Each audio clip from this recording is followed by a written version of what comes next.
11:45, it looks like we've got people settling in. Council's settled in here. We do have Indra online, so I do have to keep reminded that she is on there, and if you can watch her hand raising, that would be great. Help me. So let's get started with a little bit of roll call. Indra? Here. All right, thank you. Rick?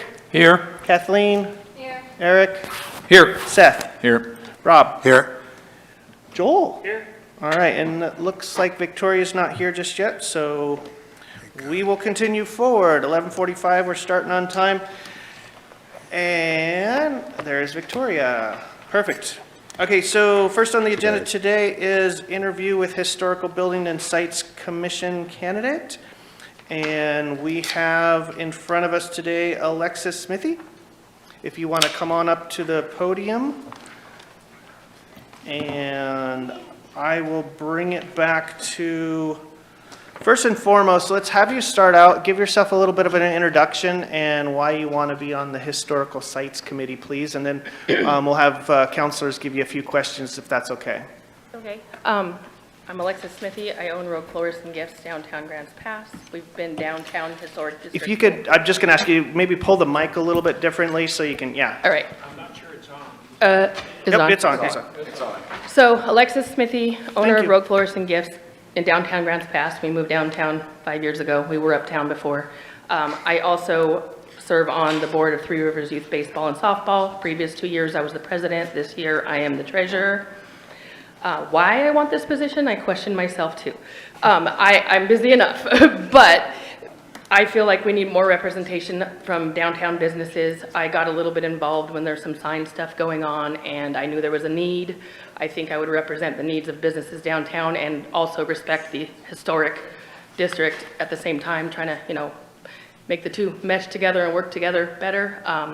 That is why I'm here. Perfect, thank you very much. So I'll bring it back to council. If you guys have any questions in regards to her application to become a member of the Historical Buildings and Sites Commission. Rick? Thank you for applying. How do you see the relationship between the historic preservation and economic development? Well, that's where I hope to serve like as an open-minded kind of bridge in there, because I'm not sure fully. I want to learn about it. I know I have my Let me rephrase the Okay. question. Do you see the historic preservation playing a part in the economic development of the downtown? yes. Okay, and your answer? My answer would be to keep the aesthetic, the buildings, the idea of the historic, but kind of move with the change of the world, allowing for businesses to thrive within that environment. I don't know if that's answering your question. Yes, thank Okay. you. Perfect. Kathleen? Hi, glad you're here. So what do you see as important issues of preservation that confront us in the next few years with the historical downtown, and why is that important? Important issues, I would think, would just be like the historic buildings and keeping I don't know how to word what I'm saying. Keeping the history there, but also serving the current businesses. And that's where I think I found myself coming here. I came against a sign issue. I'm sure you guys have all heard of my issue with the signage. And how we're going off of old. So my flag, the banana flag, I'm just going to go right into it. What even got me even looking at this position, the banana flag situation. I have a cute little blue banana flag that says flowers. It matches my delivery vehicle. I'm being given these things about I can't have that flag. I dug deeper. Where does it say I can't have that flag? There's really a real gray area. And in talking to some of the people, they were just told, well, they don't do it in Ashland. I'm not going to name names. We don't do it in Ashland. We have rules in Ashland. And I was like, except for I don't see how that takes away. Like, I don't understand how we can't be progressive with what business needs are and also still comply with making it still look historic. And so I was told things like, oh, we don't want it to look like Las Vegas and this, that, and the other. And so I was hoping to like bridge that, like how do we make it stay historic, but also serve the needs of what businesses need today, if that makes sense. That's really. Any other questions? Rob? So you may have just answered the question I want to ask, but what exactly do you think the role of the Historic Buildings and Sites I don't Commission know. is? I know that it is to just have input on what happens and an input from businesses downtown. Because I know that there's not everybody on that historic commission has businesses downtown. And I feel like there needs to be a voice of the needs of the people downtown.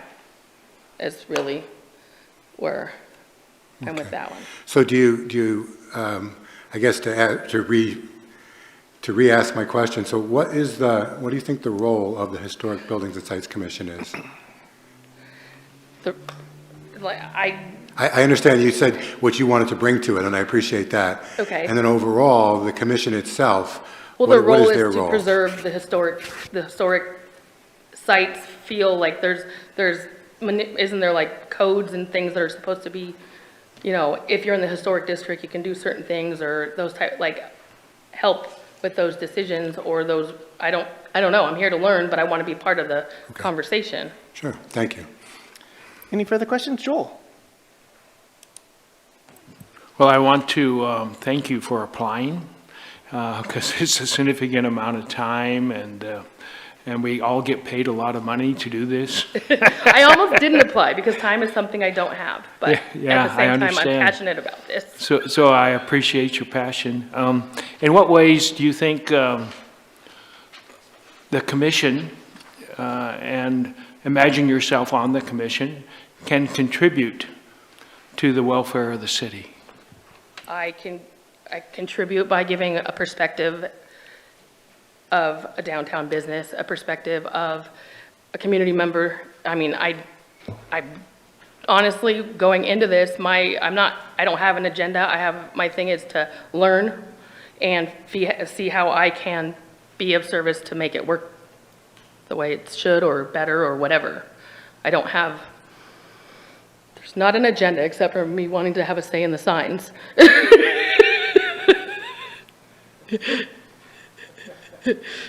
Any further questions? Victoria? So is there anything else you would like to add about your interest in this committee? Not really. It's not something I was looking for. It's something that came across and knew there was an opening, knew I had interest in some of the topics, had thought it over, and the last minute, the last day of the application, I decided to put it in. I mean, I was almost not, so. Oh, thank you. Thank you. Any further questions?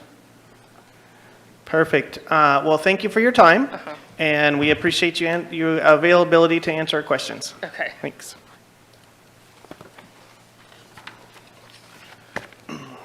Okay, and at this point in the agenda, we have a discussion in regards to water rates.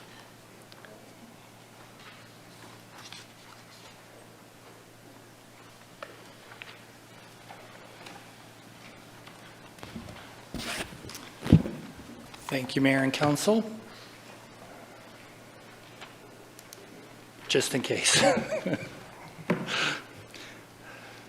So I have a brief presentation for you that's going to provide you with quite a bit of information. And what the subject and summary is to consider a resolution adopting a proposed water rate increase to support the required debt to complete and commission the replacement water treatment plant. And this supports your goal of infrastructure, complete the construction and commissioning of the replacement water treatment plant. That's 1.2A. So by way of a little background, on January of this year, you approved the guaranteed maximum price for the replacement water treatment plant and tentative financing plan. Adoption of the GMP provided us with cost certainty on over 90% of the project. Only the intake structure remained unknown at this juncture because we were waiting on the FEMA BRIC grant conditions before we finalized the design and the GMP for that portion of the project. In February of '25, you approved Amendment 9, which was to do the design and preliminary design work, rather, of the intake structure with the brick conditions and ensuring that the current intake remained operational. However, in April, a couple months later, we were notified that the brick program itself was canceled, and that that grant would no longer be coming our way. Following a couple of conversations, in May of 2025, Council gave direction to staff to work with our rate consultants and develop a couple of rate options that could support the completion of the replacement water treatment plant. Initial analysis by the SCS group showed that the additional borrowing required by the loss of the FEMA brick grant could be accomplished with the implementation of a minor rate adjustment, It is important to note that previous decisions by Council did lay the groundwork for the strong financial position that you find yourself in today. It's really important to note that we can make our debt service payments today with the rate structure as it is. What we cannot do is cover the coverage ratio. And what that is it's the difference between the money that we have coming in and the money that we have going out. And we need to be at least at a 1.25 for us to be able to get the bonds to complete the project. So while we can meet our debt service payments with the anticipated debt, we would not be able to take out that debt because we don't have the coverage ratio in place. So stepping back a little bit, I want to talk about the 2018 rate study process, it was very comprehensive, and it led to the rate that we have today. It looked at all of our fiscal policies, looked at different funding options, rate structure options, rate credit options. It then put in our operating and capital budgets, and then looked at all of our revenue requirements. It also performed a cost of service analysis at that time, and that was important to make sure that the rates were distributed over the customer classes equally or proportionately to their impact on the system. And then that finally came back with a rate design for Council's consideration. And we brought back multiple rate designs at that time. The 2000 rate update, or the 2018, implemented several things. A residential lifeline consumption tier, essentially that first tier of water, which we see for folks that don't use a lot of water, a very low rate for that. It lowered all of the fire standby rates, decreased, and that was based on the cost of service, that they were not actually impacting the system as much as we were accounting for previously. It also implemented the water treatment plant replacement fee, and that fee was intended to partially cover the debt service, not fully, but partially cover it. That fee also is set to sunset at the conclusion of debt service, so it will not continue on once the debt is paid for, and it is not tied to the consumer price index. So that means it cannot increase without council action. In addition, all of the other rates were to increase by roughly 5.3% per year plus CPI for 5 years. Only 4 of those years rate increases was implemented. So jumping into that, our rate consultant felt that our rate structure was good, and we did not need to do a full another cost of service. And to get you back numbers as quickly as possible, they came back with 3 different scenarios for your consideration. 2 of which involve increasing the URA contribution, which we'll talk about in a minute, increasing the treatment plant replacement fee from $13.50 to $16 an hour $13.50 to $16 per single-family residential connection. That would occur between January 26th and January of 28, plus 1 across-the-board increase of 4% plus CPI, and then holding the Tier 1 rate or the Lifeline rate at 81 cents per unit for the next 3 years. Scenario 2, and I'm going to show all of these so you can see the difference between them and why one may be more preferential than the other.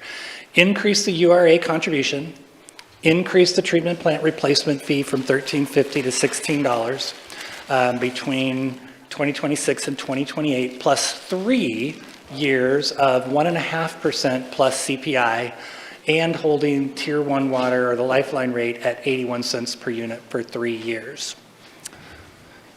Third scenario is do not increase the URA contribution, but increase all rates, including the lifeline rate, by 2.5% per year plus CPI for 3 years.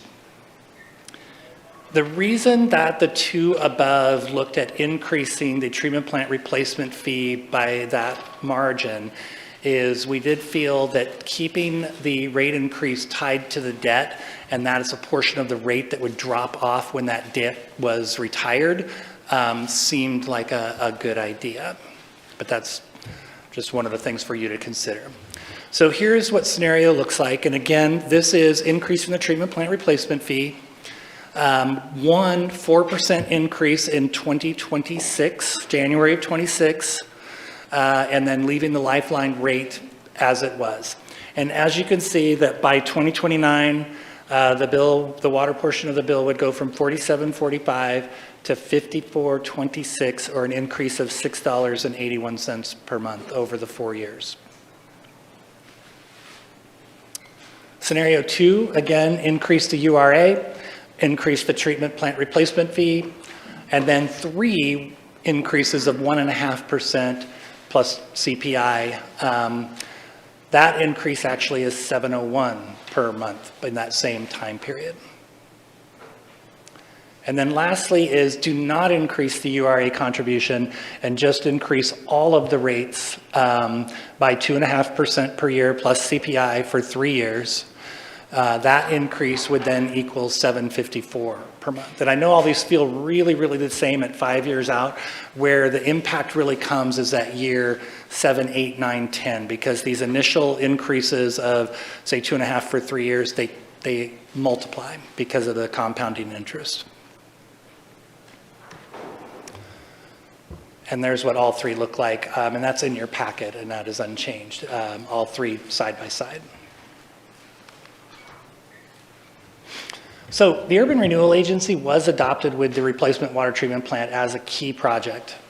Per the adopted budget, the URA is contributing $438,000 per year, or roughly 1/2 what the agency identified as a possible contribution. Per the adopted plan, the agency could contribute up to $17,970,000, or 18% of the debt service on the $56 million of debt identified in the plan. Current URA revenue is over $2.6 million. So the $800,000, while it will make a pretty significant dent in the URA, does leave quite a bit of funds to perform other projects or take on debt for a very large URA project. And this is just a snapshot. I wanted to put that in there of the page in the URA plan that shows where those dollars were taken from. So we do have this scheduled for your consideration tomorrow, September 3rd, but it can be deferred per council direction. However, I do want to note that we do want to get these rates in place before January, because we will want it to go out for bonding in May of 2026, and having a resolution with the rates adopted will greatly increase our position in the bond market. And with that, I will take any questions that you guys have. Thank you, Jason. Questions from council? I got Rick and then Rob. Thank you, Jason.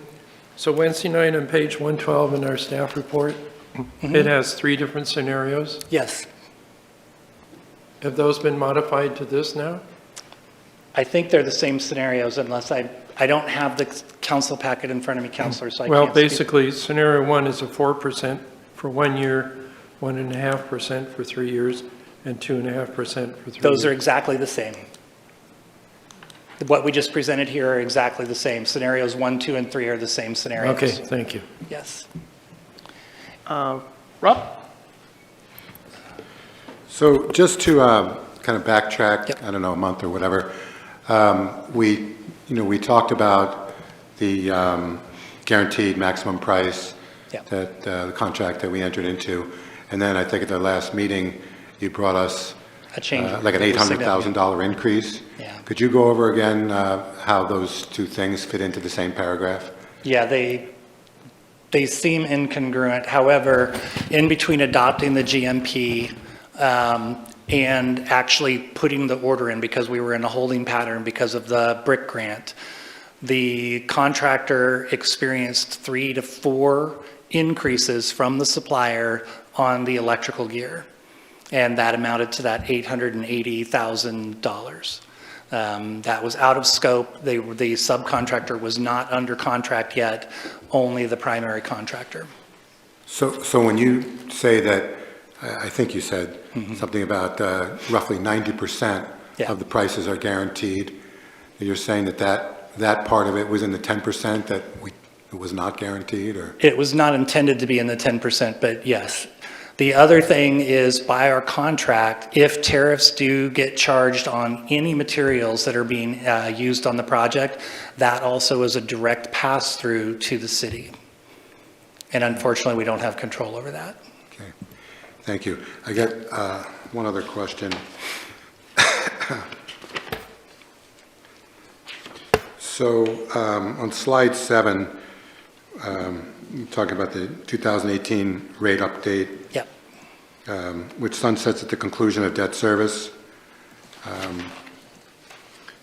When do we have a hard date on when the conclusion of debt service is, and how much will be sunsetted? In other words, how much will the public no longer be charged at that point? Yeah, that's a great question. So we do not, because we haven't taken out that debt yet. As soon as the last debt offering is issued, we'll be able to put a hard date on that number, and if council chooses, we can actually come back and adopt that date. The resolution that adopted the fee just stated that it would sunset at the conclusion of the debt service for the replacement water treatment plant. So it was pretty open-ended. So the part that would go away would be the full treatment plant replacement fee, which is currently set at $13.50. But these two rates, or the three rates, do look at an increase to that fee. Okay, so it's $13.50 plus whatever we may add. Correct. This week. Thank you. Which is significant. And then that would come off people's water bill. Right off the top, yes, sir. Thank you. Thanks, Rob. I got Indra's on the line. She has a question, and then I got Eric and Kathleen. So Indra? Yes, Jason, thank you. I'm wondering, so with that huge overage that was last time, so what happens if we continue to go, the suppliers need more, the costs go up and up and up? What happens? Is there a point where we can just say no more, or we just continue to accept that? Like, what happens when we say no, it's not acceptable? That's a great question. There is a point at which we do say no. That is on you, Sladen, the contractor. And we believe, I don't know this for a fact, and I will look it up and I will get information back to you, that we have all of the primary suppliers under contract now, and those prices are good. So it was only the electrical that we saw the really, really large increase, but there might be a couple of smaller ones in there. Then after those are all under contract, further ones, we would then go to the contractor and say, well, you gave us a guaranteed maximum price. We need you to honor that. As I said, except for tariffs, which are specifically passed through by contract. Thank you.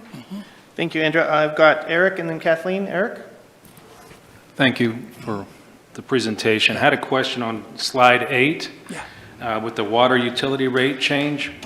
So the different scenarios, 1, 2, and 3. Yes, sir. Each of them are 3-year windows there. Is it possible to maybe lengthen that 3-year window to 5, 6, 7, 8 years to lessen the blow and give us better numbers here for the citizens of Grants Pass that can't afford these water rate increases? I'm trying to run numbers in my head, Counselor, and I apologize. The short answer is yes. If you would like to see this stretched out, what usually ends up happening as we lengthen it out, because you under-collect in the early years, you'll end up over-collecting in the later years, so you might actually have a higher increase if we stretch it out to, say, 4 years versus, as you can see that, the difference between 4% increase and 1.5% increases. And they get us to about the same place, but because of the way that they compound, it ends up being significantly higher to have 3 1.5s than 4%. And so, yes, we can stretch it out even further if that's what council chooses. I'll need to go back to the rate consultants to kind of look at what that would be, and then whether or not that would come with or without URA funding. Thank you. Yeah. All right, I've got Kathleen and then Joel. Kathleen? Thank you, Jason. It's good to have a review on this. My question is, in the ever-changing landscape of our federal administration, are we still asking for that BRIC grant? Is it possible, is it even in the possibility of still receiving that as the next year comes into play? I've been keeping my ears open. We did actually were made aware of a hazard mitigation grant through EPA, which is up to $1.2 million, but nothing on the scale of BRIC, which was, as you know, a $50 million grant. My concern with most other grants is that, especially at the federal level, us having started the project is going to be a deal killer for the grant. That's why we're so late in getting started. We were waiting for that BRIC grant to come through, and we couldn't put a shovel in the ground. Had we started right in January when you approved the GMP, instead of waiting for BRIC to come through, we would be in a much, much better position today financially than having waited. Federal grants are real finicky about not having touched the ground prior to receiving them. Go ahead, Kathleen. Had a follow-up question. I realized that you explained that it was actually to our benefit right now that we didn't get the BRIC grant. We're able to do this project cheaper without as many restrictions, et cetera, et cetera. But I was just wondering if you're still looking into aspects that would reduce it. We are. We're keeping our eyes open for any large-scale grants that would be applicable. And then the first question we're asking is can you give us the grant if we've already started the project? Because we don't want to apply if it's not going to be applicable, but we're keeping our ears open all the time. All right, I've got Joel, Indra, and then Rick. So Joel? So Jason, I must be missing something. On two of them, we increased the urban renewal area contribution. And on the third one, we don't increase it. Correct. So I would look at that, just like before when we contributed some dollars from the COVID money that we got.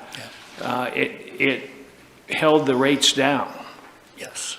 And it does. And it does.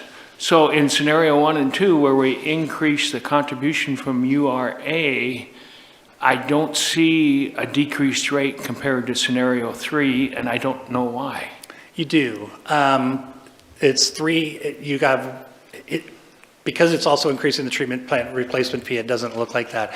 But the 2.5% per year across the board, that's across all of the rates. When you get out 7 or 8 years, that is a much more impactful rate to the customer base than the 1.5 plus CPI. And then the treatment plant replacement fee is fixed, so it never changes.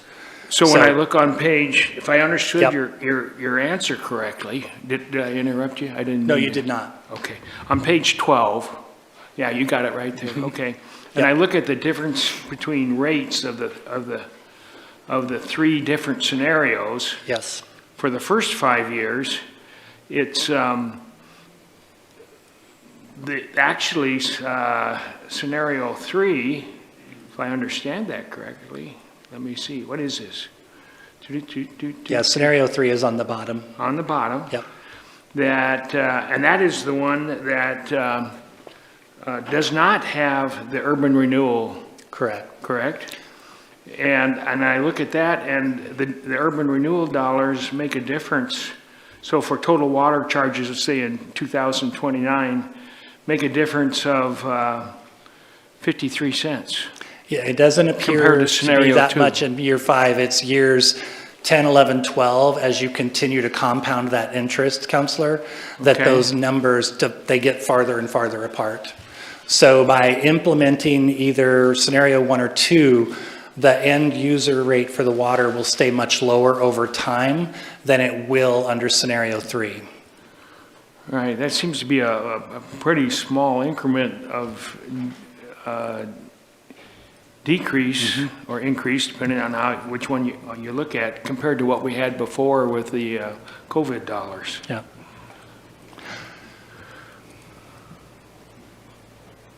That's what I don't understand. I understand what you're telling me, and Yeah. the miracle of compounding interest, and that gets to be more the farther out you go. Yeah, I actually have this carried out like in my spreadsheet out, I want to say 15 years, or it's way out there and the numbers start Yeah. getting very far apart. But I can bring that back to you tomorrow night if that's something that would help with your decision making. Yeah. Otherwise, there's no really substantial difference. 50 cents a month. Okay, thank you. You good, Joel? All right, I've got Indra, Rick, and then Rob. So Indra, you have a question?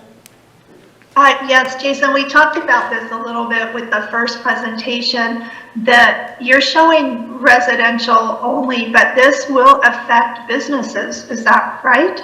Yes, that is correct. And so how, do you have a chart on how it affects businesses?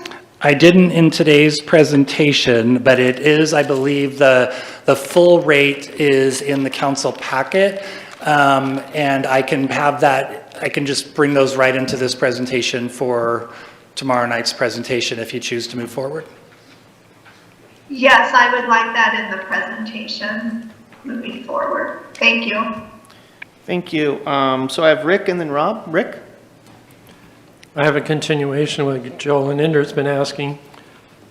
So, as Joel pointed out, there's basically only a 50-cent difference.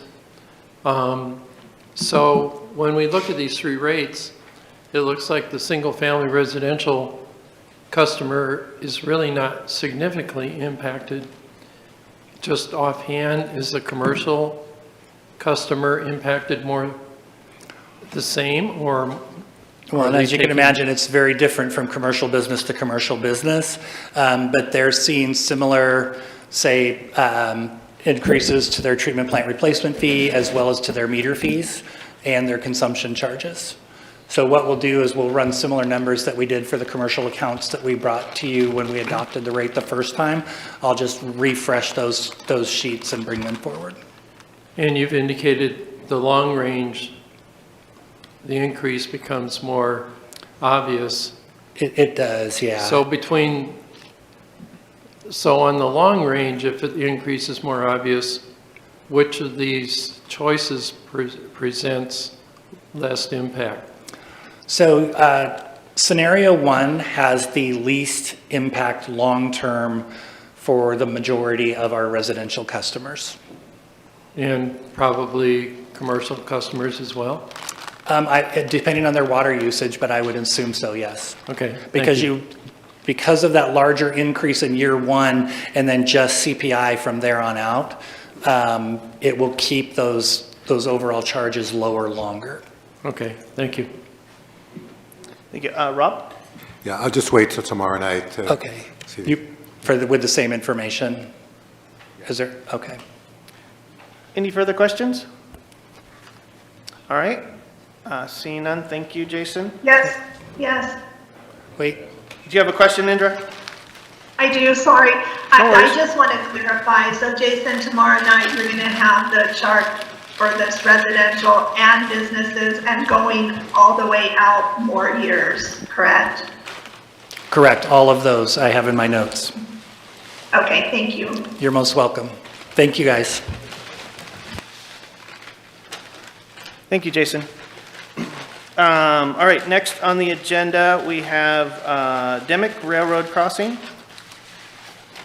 And I'm assuming you're going to present, or is Wade going to come up and present? Excellent.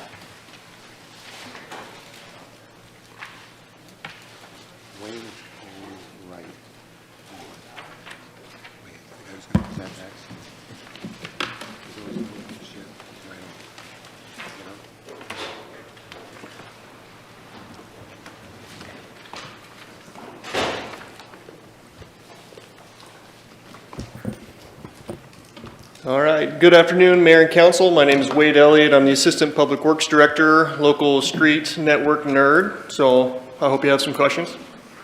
And today we're going to be talking about the Dimmick Railroad crossing. I've been with the city now for about 8 years, and it's kind of like I was chasing cars for 8 years on this particular topic. I didn't know what I'd do when I actually caught one. Well, we actually caught one, and that's why we're here today. Is I finally got a hold of the right person at the railroad that is willing to let us move the intersection, or the crossing. So today we're going to discuss the Booth Street Railroad crossing and the feasibility of moving it to Dimmick Street for enhanced efficiency and some safety enhancements, which we'll get into a little later. So the background, through the various 8 years I've been here, for a very long time, it was a 2-for-1 special when you did get a hold of the railroad, where you had to close 2 intersections, 2 crossings to get 1 relocated, which is not a good deal for us. Historically speaking, when you look at some of the areas like Shannon Lane, there used to be a railroad crossing there. It had to get given up at one point to do the Agnes crossing. Well, so for this one, if I wanted to move or relocate the crossing for a long time, we would have had to got rid of 2. Until now, the newest person that I talked to is willing to do a 1-for-1 kind of swap.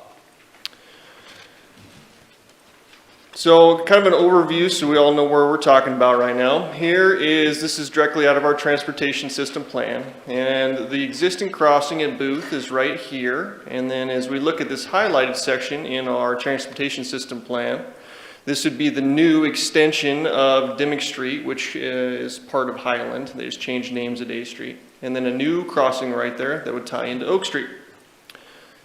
And if we look at a larger scale even than that, this image shows the arterials and collectors within the transportation system plan. So this kind of darker blue color is arterials, and then the lighter blue colors are collectors. And so you can see that the Highland Avenue is an arterial and functions as one. Also, Oak Street and G and Bridge are. So currently, you have to go off of the arterial street on some local streets to cross the railroad, or it'll funnel you into the G Street area to get across. Arterial streets are the primary network within our street infrastructure. They provide kind of the backbone, and I believe they kind of function like arteries within our body, and that's where most of the traffic or flow goes through. And then as you get into smaller streets, they serve lesser cars and for more of local access concerns. So they're intended to carry high volumes of traffic, and they typically don't allow on-street parking, and they have bike lane facilities as well in them. As we look at our transportation system plan, I'm going to hit on a few of the key notes of it, but if sometime you guys want to go through the TSP and the different parts of it, I'd love to. Just reach out to me. In general, though, there's 3 tiers within the projects that are listed in the transportation system plan. Tier 1 are fiscally constrained, so that means within the 20-year planning horizon, we have enough money to theoretically do all these projects. Tier 2 is the 150% list, so if we got some grants or came into some COVID money or whatever it is, and we had more money, we could tackle some of the Tier 2 ones. And then Tier 3 are sort of wish lists. Those would be really nice to have. And we thought it was important to include them in the plan, but we'll probably never get to them. So it was look here. There's 3 different sections, and this is in the street system improvements. Tier 1, it shows the Dimmick extension as one of the fiscally constrained and important projects within the TSP. And this image also is from the TSP and shows it as well. And then here's the project cut sheet, and then we'll get into some more specific examples here in a minute. But this shows the arterial and a new railroad crossing right here, and then a new connection into G Street. The existing conditions in this area shows that if you want to get across the railroad, you have to be coming down Dimmick. We'll just assume we're heading south. And then you have to cut over on C Street, and then you need to decide to turn on Booth and then cross over the railroad tracks here to get down to G Street, where you could go east or west. Still doesn't provide a lot of north-south connectivity. As we're looking kind of south, there are some businesses to consider with this decision, which is part of why I'm here. For example, there's the thrift store and the rock pantry. But as we're looking at a street view, and this is relatively recent, the railroad crossing is also in pretty poor condition. And it's kind of difficult to work within the railroad right-of-way to even improve the actual condition of it. As you can see, there's no pedestrian facilities and some on-street parking in there. And then further south, as we get to where Boo Street intersects with G, this is one of our more dangerous intersections in the city because of the offset nature of Pine Street and Boo Street, as well as a lot of east-west traffic on G. So if you're coming south, say off of Booth, you're looking in both directions on G Street, trying to pick a good opening. Oftentimes you're not looking down the street at Pine to where another car could be trying to look for that same opening that you are. And there's a fair amount of accidents and a lot of near misses. Also, there's a pedestrian crossing right there, kind of mid-block as well, that makes it a kind of a dangerous spot. So the proposed conditions, we would completely obliterate the Booth crossing, and there would be barricades, probably in the form of the concrete barricades or K-rails or something like that, at both sides of the intersection there with the railroad's right-of-way. And then as we look over onto existing conditions on Dimmick, you can see that we already have the right-of-way on Dimmick right here. These lines show the property lines. We already have adequate right-of-way. And as you head further south, we also have adequate right-of-way on the south side of it. And of course, there's no crossing right now. Street view shows that one of our recent projects, Dimmick and C Street project, we did already upgrade that portion in preparation for this, when and if we ever got to this point. And so we reconstructed it with bike lanes, no parking, like typical arterial streets. And then as you look south, you'll see this is what our kind of where it dead ends into the railroad right-of-way. So it'll be pretty simple to take off from there. The grades are similar, pretty easy to build a road through there. On the south side, looking north, you can see this is that gap that we were talking about between those buildings. You just can't quite see it because it's a little bit out of sight there. And then heading south, you'll see that Dimmick is pretty narrow there. And it won't likely support a lot of vehicles as it currently is, but we do have the right-of-way.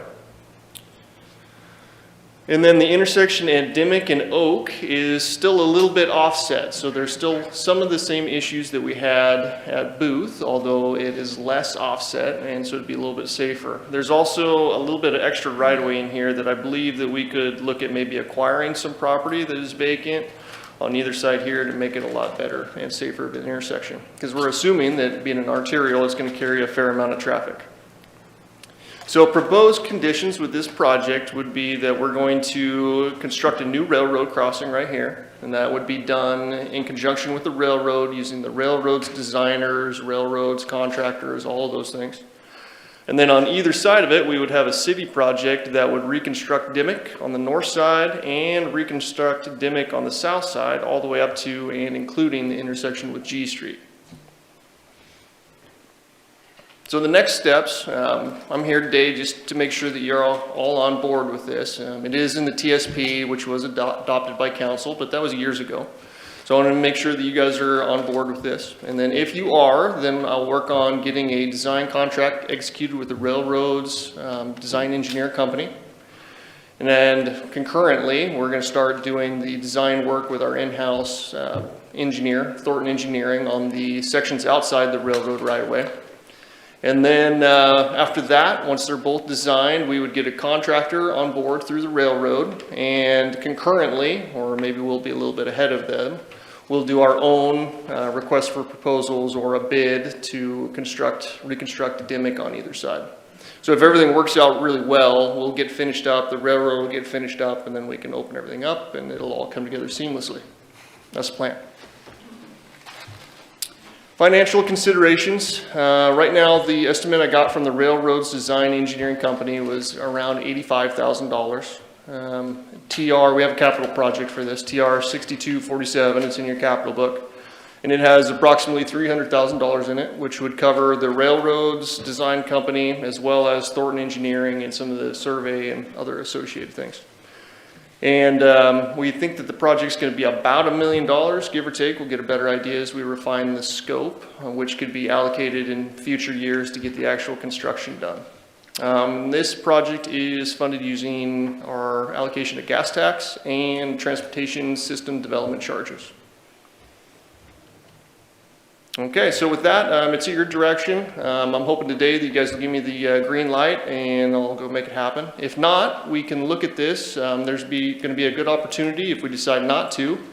We have to redo our transportation system plan in 2027 to be in conformance with some of the new state mandates. So that would be a time where if we don't want to do this, we can pull it from the new TSP at that point and go a different direction. So any questions? Thank you, Wade. Any questions from counselors at this moment? I got Joel. Wade, given that transportation plan and assuming that it was sound reasoning, you know, this is a great follow through on that to actually do what we said we're going to do. I need to ask you a professional question because you know more about it than I do.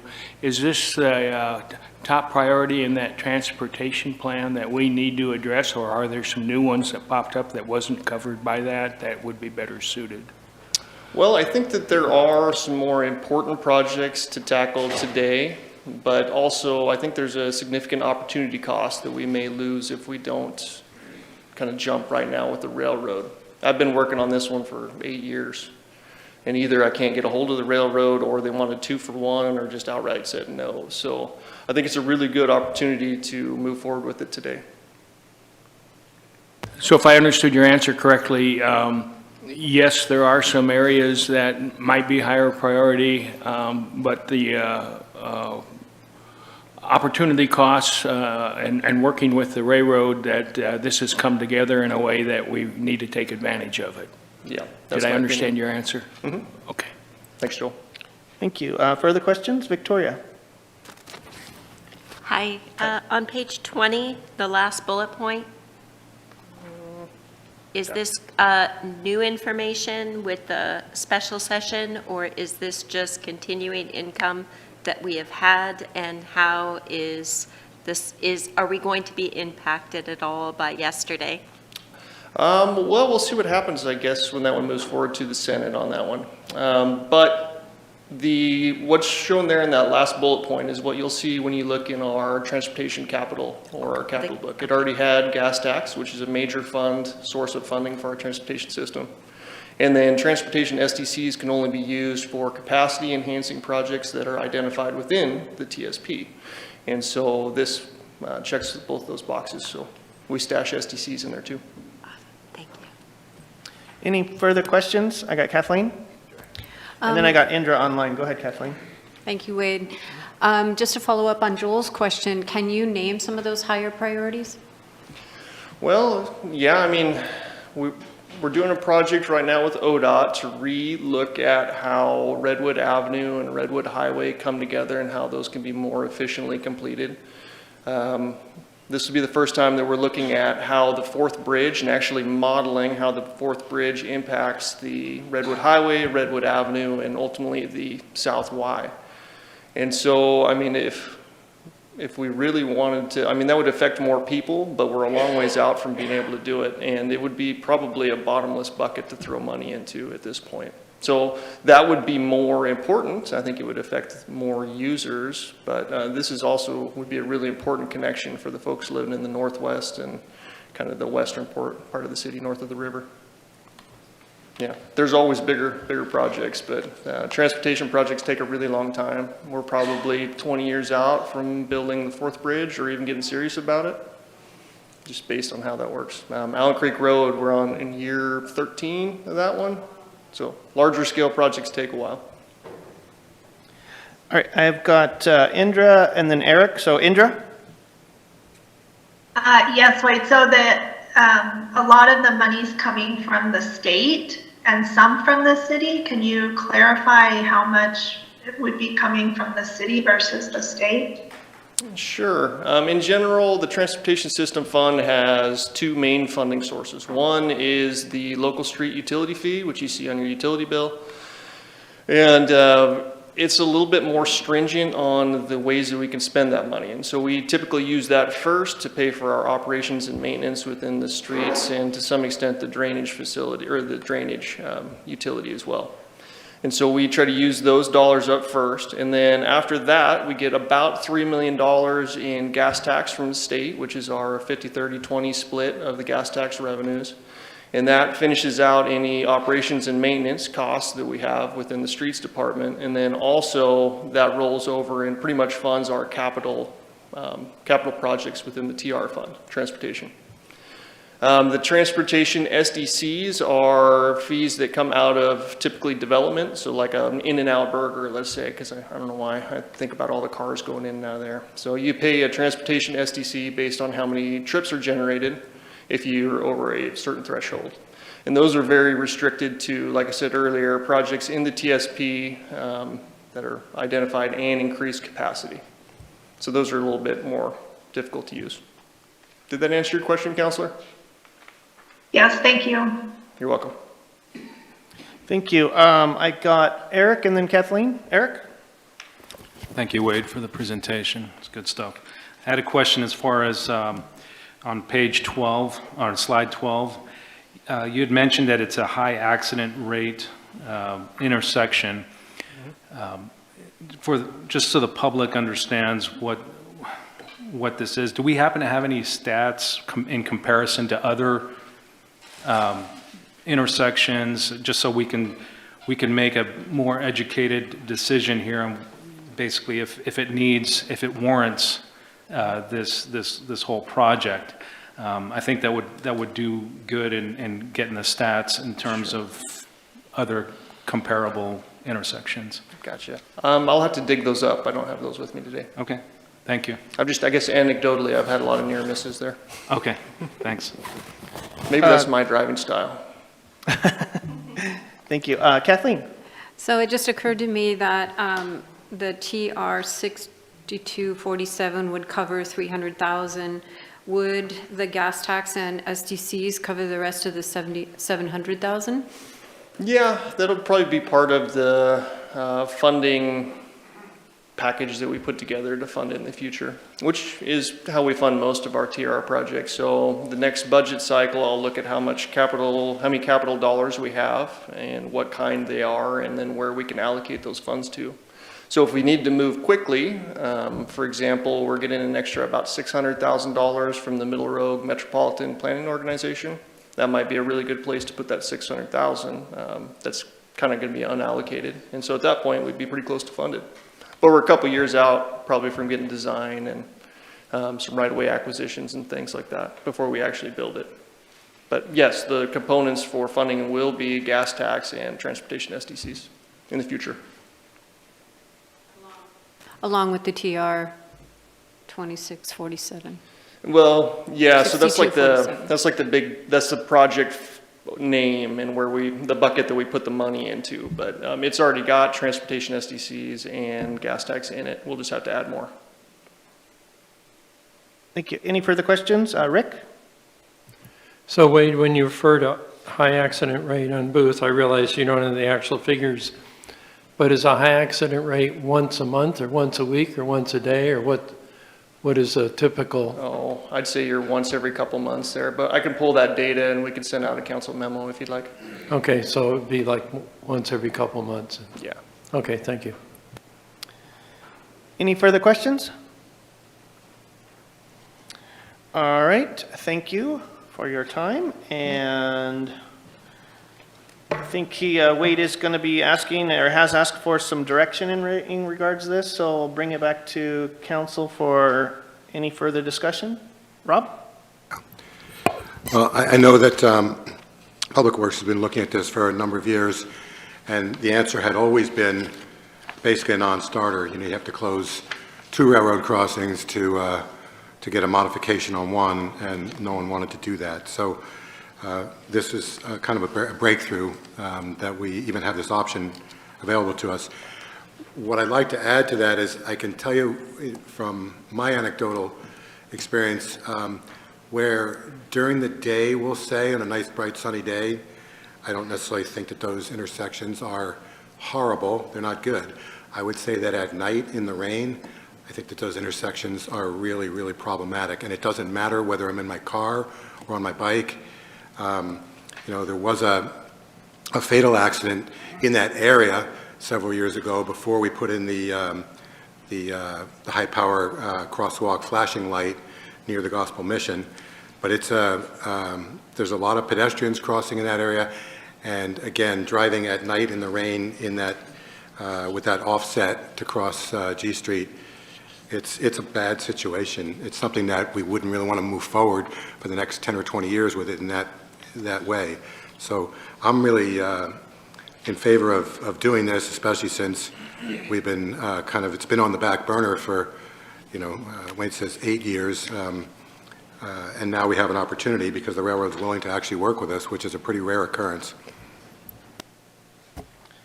Thank you. Rick?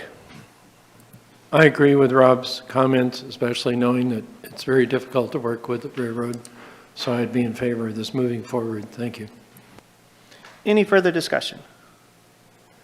So Yes. yes, Indra. Thank you. Go ahead, Indra. Yes. It seems like all we're doing lately is spending taxpayer money, and even though a lot comes from the state, we know that that comes from us as well. And I just think the timing, I get, it might be good with the railroad, but I think the timing is really bad with the city. We just talked about raising rates for the water treatment plant. The state is going to be potentially passing a transportation tax that will affect all of us significantly. And by asking ODOT for more money, we're telling them, thank you for raising taxes so you can give it back to us. So I just think I think the timing's wrong. If we were flush with money, maybe. Also, I will say I've lived in that neighborhood for over 20 years, and I've traversed the Booth, Dimmick, Pine, all the way over to Bridge Street. I've never seen a problem there. I'm not saying it's not, but I'm just saying I think it's not the time to do it, and I don't look at it as a must-have right now. I would think saving the money for a fourth bridge or what Wade said about the Redwood Highway would be a much higher priority than a railroad crossing around Booth and Dimmick Street. So I would be a no for that. Thank you, Indra. Bring council for any further discussion. So currently we've got a couple councilors that want to see this go forward. We have one that does not verbally. So I'm just asking, any further discussion from council? Joel? Well, I think given the status of the planning and the priorities that were looked at during the transportation plan, that I would favor doing this. And we do have a system already set up with gas tax that is already in hand, and it has nothing to do with the increase in gas tax. It's what is presently available. Any further discussion? Okay, so we have 3 councilors that have said they'd want to push this forward and give Wade direction to go forward. So let's just do a quick vote on that. Indra, your vote on pushing this forward? No. Thank you. Rick? Yes. Kathleen? Yes. Eric? Yes. Seth? Yes. Rob? Yes. Joel? Yes. Victoria? Yes. All right, we have a consensus to go forward. Wade, do you have direction? Thank you. All right, next on the agenda, we have downtown improvement plan. And it looks like I'll hand it over to Brad. Thank you, Mayor. Just pull it up here.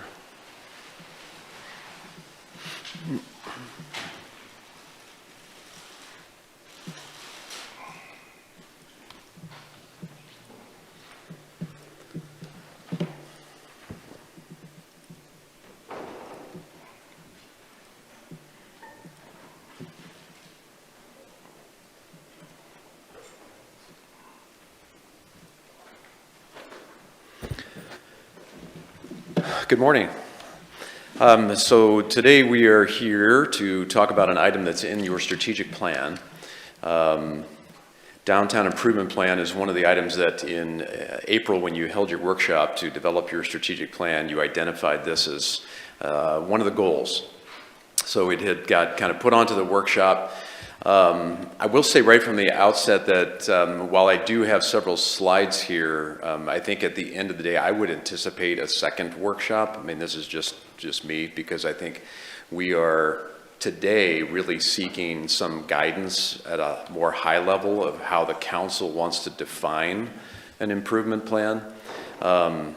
In the planning world, you could define an improvement plan in a lot of different ways, and we'll go over a couple of those today.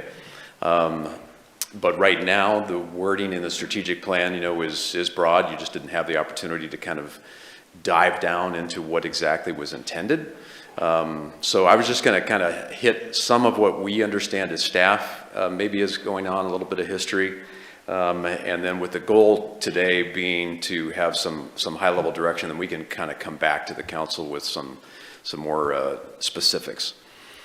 So the summary is really 2 points, giving you an overview of the existing downtown infrastructure, improvement plans, policies, and investments, and then have a council discussion on kind of that preliminary scoping.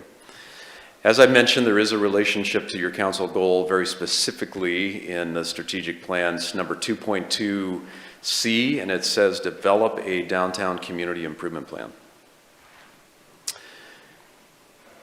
So in April 25, you set this as an initiative. There wasn't a lot of time to kind of dialogue about it at that point, so that's part of why we're here today.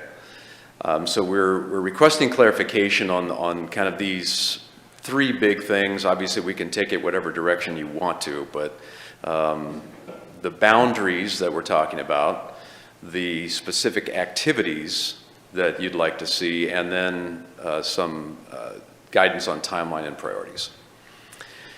So for this conversation to start out with, we are assuming that when your strategic plan says downtown improvement plan, that we are talking about the central business district. This may or may not be what you intended, but what we have here, get the right little pointer here.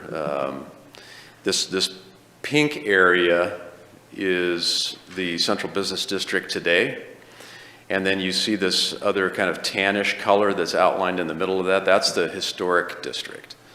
So for downtown, when we talk about it more from a zoning standpoint, we're talking about the pink area, and that incorporates the historic district. So the downtown, you can see it's got a lot of jagged edges to it, but in general, on the north, it starts at C, and on the south, it goes to J. And then on the east, the furthest point is 8th Street. And then on the west side, we're talking really around 3rd, but you can see it kind of angles out there where Depot Park is at.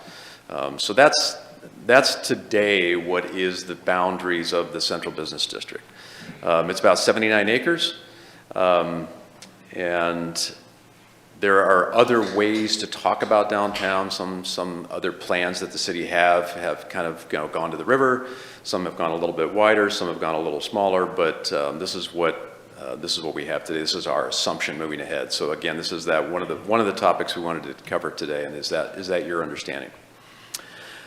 So the city actually has a number of different adopted plans that address various elements of improving downtown.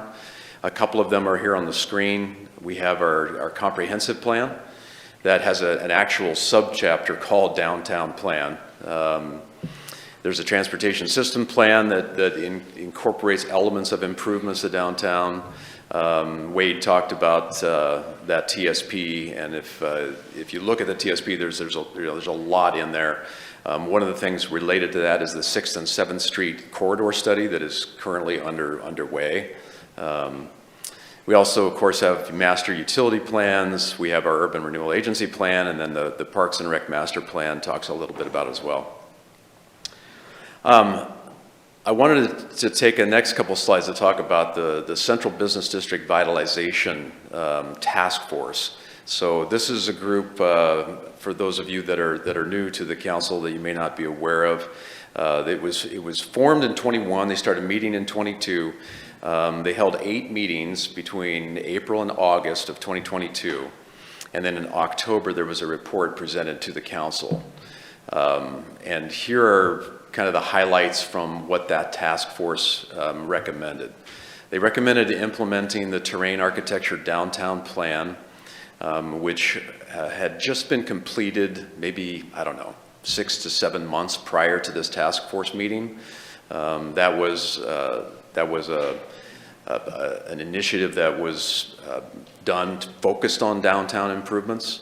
It had really more to do. It was done by a landscape architecture firm, so you can imagine there was a lot of focus on design, on improving alleys, on improving seating, a few things related to bump outs, in terms of pedestrian improvements. So there was a lot there, and we can certainly get that to you, but that was one of their main outcomes from this task force, was they would like to see that plan proceed.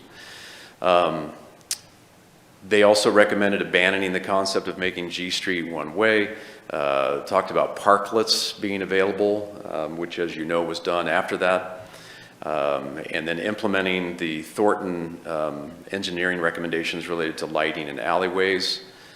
The task force also talked about some funding, and they recommended allocating funding for the projects that they talk about in their recommendations. There was an acquisition of additional parking from sites identified. They would like to see that happen. There was some lighting projects, and then again, some parking-oriented recommendations related to not losing any parking. So those were the main things from that 2022 task force. A few of these have started, some of them haven't. Some of them, like the parklets, have actually been mostly completed. So here's a snapshot from the terrain plan, which, as I mentioned, was one of the 2022 task force main items. I apologize, I should have put a legend in here so you understand what all these rainbow colors are all about. But basically the green has to do with street tree improvements, either replacing trees that are dying or planting new trees on those areas where we don't have any street trees. Some of these intersection areas is where the plan recommended some bump outs to provide that sort of island for pedestrian safety. The really red ones are parking lot tree improvements, and then the blue ones are kind of more destination oriented improvements, like the Owl Plaza. Owl Plaza was one of the main projects that Jim Love, who was the author of this plan, kind of covered in this. So that was one. The other significant pedestrian-oriented one is that alleyway between the post office and the railroad track that connects the Grasshopper lot to 6th Street. That's landscaped today, but that plan spent quite a bit of time looking at how that connection in there could be improved as kind of an art walk. So over the past 3 years, we have made several investments. We've expanded municipal services a little bit, primarily through the Lou's, the two new restrooms. We put about $675,000 into the Welcome Center improvements, which included adding those 3 new public restrooms. We also added the 2 new freestanding restrooms at Osprey and Beaver. The Owl Plaza, of course, we haven't seen the results of that yet, but it's getting ready. The RFP should be going out here in the next couple of weeks. And then we've got the Duck, Grasshopper, and Osprey lot. We've done sealing and striping there. There's the EV charging stations, and then some public art projects. So those are all kind of within the last 3 years, some improvements that have been made. In terms of the budget, the downtown development is as you know, one of the funding centers, one of the cost centers that we have in the budget. It's funded today with 73% general fund, 23% lodging tax, and then we have some other revenue in there. And these are kind of the main services related to that downtown development portion of the budget. The last portion really maybe is the most relevant to today's conversation, and that's the public parking lots, hanging flower baskets, and then trash collection, sweeping, and ground repairs. Those are all things that are covered under that cost center. And then here's what that looks like in terms of actual numbers. The downtown development portion. So it's, you know, we come in for FY26 around $644,000. And that covers personnel, which we do have one FTE that is dedicated to just downtown. That also includes a little bit of Dana's time, a little bit of my time, and then we have a code enforcement officer in there as well. And then the contractual and professional services is the other big one, and that is really a lot to do with the approximately 70 garbage cans that the city has all around downtown, and maintaining those, cleaning those, emptying those, as well as several other, you know, maintenance and landscaping oriented things.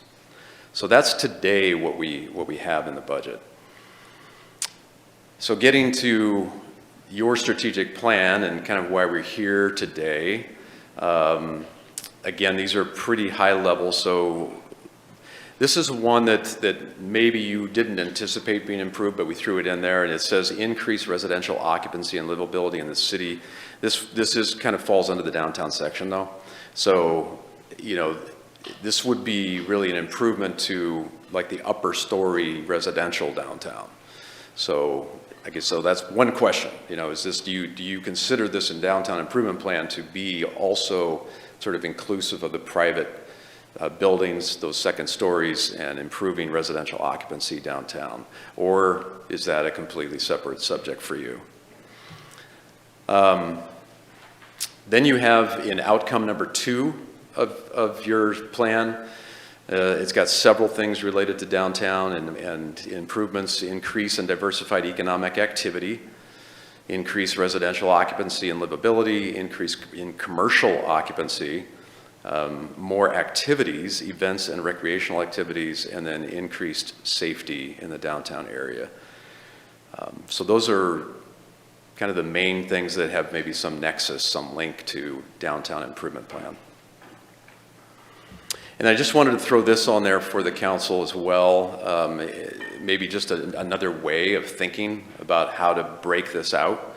You could think about it as private sector downtown improvements and public sector downtown improvements. Obviously, there's some overlap here, but for the private sector, today we do have a facade and awning grant that private property owners can apply for if they want to make some of those improvements to their buildings downtown. Same thing with the storefront and security camera grants. Hardscaping, the parklets, although those are in the public right of way, the actual improvements are privately owned. Then the business signs and Main Street Grants Pass, you know, kind of a private initiative related to downtown. And then I won't go over all these, but there's a list there on the right that are that, you know, kind of have some linkage to what downtown improvement could be. Some of those, as I mentioned, are already kind of either underway or completed, and then others we haven't started. So in terms of how to scope this next phase, we could, the council could, you know, focus really on that Central Business District Vitalization Task Force from 2022, which included the terrain landscape plans. There was a number of recommendations in there, and you know, you could just focus on that. That was a relatively recent initiative. You could take that, you could build on it, and look at other incentives for the private sector. I mentioned a few of those. We could engage the public to assess community priorities in terms of what would the public's priorities be, what they like to see in a downtown improvement plan. We haven't done a broad scale outreach on this topic for a while. We have had pieces. We did a survey for G Street. We did a survey for the private property owners on their second story improvements. And then of course the task force was they had public meetings, so there was some feedback through that process, but there hasn't been really a large scale, you know, public outreach. And then continue with existing improvement activities, some of those I mentioned. And in terms of the priority and the schedule on the council, you know, do you want to see these broken down by short, mid, and long-term priorities? So I guess that concludes what I have for you. And so there's a few questions there, Mayor, that if we could just kind of facilitate that. And then we can take the feedback and then bring back a more complete document. Okay. All right, so bring it back to council for questions. I got Victoria.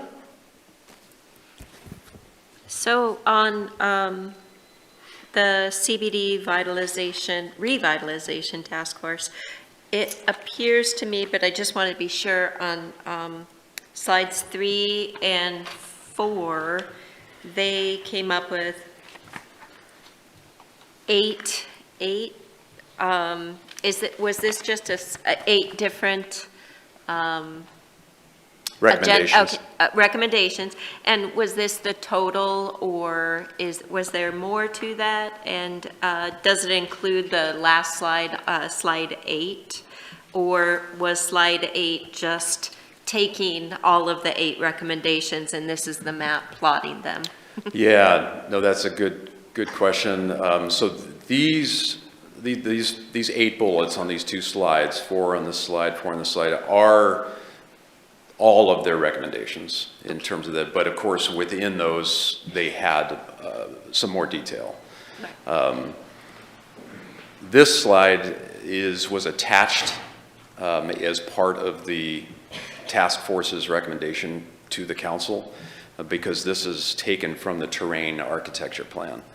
And the task force essentially adopted or recommended that complete plan in its entirety. So this was attached to the task forces. Okay. Yeah.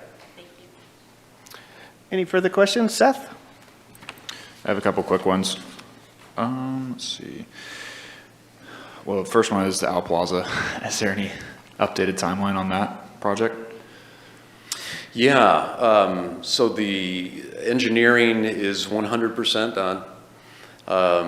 The RFP is mostly drafted. The main piece that's outlined is the scheduling of the project, because it includes the intersection of G and 5th, the intersection of H and 5th, and then 5th Street itself, plus the plaza. So it's a scheduling and how the businesses are notified. And so those are the last piece that we're trying to wrap up. But we do anticipate within a couple of weeks the RFP going out. Okay, because the last I heard, it was hopefully by next summer it would be potentially completed. I don't know if that's still.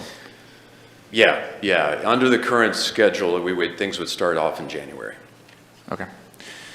And then you can send us the task force report. I have it somewhere, but it's probably buried in. Yes. That'd be great. Yep. And then I think I mentioned this before, maybe it was just directly to you, but I would really like to see just a line item breakdown of the budget if possible. I know this is obviously, it's in different buckets, but that's just, something I'd like to look a little bit deeper into if possible. So. The FY26. Yeah. Yeah. Or previous last year, 25 even. It doesn't really matter, but. Sure. Yeah. Yeah, we can do that. Any further questions? I got Joel and Kathleen. Joel? Good presentation, Brad. So if I understand you correctly, what you're asking the council is, should we scope with the public on what the task force came up with to get priorities and of our citizens and what they want to focus on? Is that what I understand you're asking us? Yeah, that's one of the questions there, the third bullet, in terms of a scoping consideration. Okay. Is that, or are you comfortable, with the kind of outreach that's happened to date? Do you feel like you already have a decent understanding, of what the community wants? Because, this could be taken just maintenance. Downtown improvement could be interpreted to just focus strictly, and you probably wouldn't need any outreach for that. Keep it clean. So then the other question I had, and Josh is out here, which I appreciate. There's some of the projects that, I was on that task force, and also on the tree committee, and I think there's some funding mechanisms that don't come from the general fund for the trees that may be proceeding, and so this wouldn't limit those as long as it's in agreement with the landowners that are adjacent to where the activity's taking place. Right, right. We do have some dedicated funding for tree improvements that is Right. already there, that is Right. not new general fund money. Right, and I think the tree committee is looking at moving ahead on that to the extent possible that makes sense. James Love did a great job with his plan. He identified, I don't know how many tree wells was part of that effort that could benefit from having increased shade in the summertime. Right. So, okay.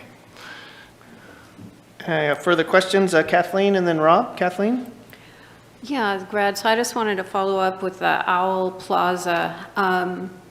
As I recall, it's mainly a parking destination. It's going to be improved with landscaping, but is it actually going to have a gathering sitting place for people? I mean, I'm sure there's going to be benches throughout the street sides, but it seems to me that downtown, we don't really have a place where people can sit. I mean, maybe that alley or that side walkway next to the post office would help with that. But I was recently in Rogue River, and they have that nice little grassy area with a water fountain and trees, and it's just like a nice place to sit and enjoy downtown. I don't really see that in our downtown district much. Do you think the Owl Plaza is going to incorporate that? It does. The plan that we have completed that will be attached to the RFP does have new benches associated with the Owl Plaza, but it is a hybrid space. It'll continue as a parking lot, but it will also be able to be converted, if you will, into a public space that can be used for events. So it will really function as both. But yes, there will be benches that are in the plan that would be provided when that's done. And you are right. If you read through the terrain architecture plan, which I'll be sending out, you'll see that one of the sections in there relates to seating. And the potential for some increased seating downtown, because that was one of the things they identified as a potential improvement. Part of the challenge with that, and historically why it hasn't moved, is in terms of the designing them correctly so that they're not an inviting space for homeless or other people that you don't want, and so it's just sort of like finding that balance. But at this point, the Owl Plaza would be kind of the first step. But if you wanted to continue with the terrain plan, then we would have to look at that in more detail to identify, potentially other locations for benches. Thank you. I do want to remind you guys, we do have a similar topic, but let's not get off into the weeds in this one, and we kind of want to get back to full center on the downtown improvement plan and directing Brad in the right direction. So with that, I had Rob with further questions. Yeah, Brad, the way you, at least the way I heard what you said about, there hasn't really been a large scale surveys and things like that done. That's not really the way I remembered, especially with the Owl Plaza. That was a pretty extensive and I felt pretty robust public survey. So maybe you could share that with council again, because whether it was what the public valued most for that with regards to seating and with regards to a lot of aspects was actually put out in a survey. And I know that council absolutely took that into consideration when we were doing that. When we were approving that. So if you could provide that, that would probably be helpful for some of the councilors. I'd also just like to There was also this survey as far as G Street goes. There was another survey. It was smaller. And I'd also just like to point out that on the Revitalization Task Force, when it mentions abandon the concept of making G Street a one-way, most, if not all, of that task force actually started out with a strong consideration or preference to making that a one-way, and it was based on the data that was brought out, that is in that report, in the task force report that hopefully you'll be sending out. There was extensive data that basically it was based on that task force decision to not recommend one-way because there's data from other cities and a lot of unintended consequences. So that is in the task force report. I think it's in the appendix. It's not apparent.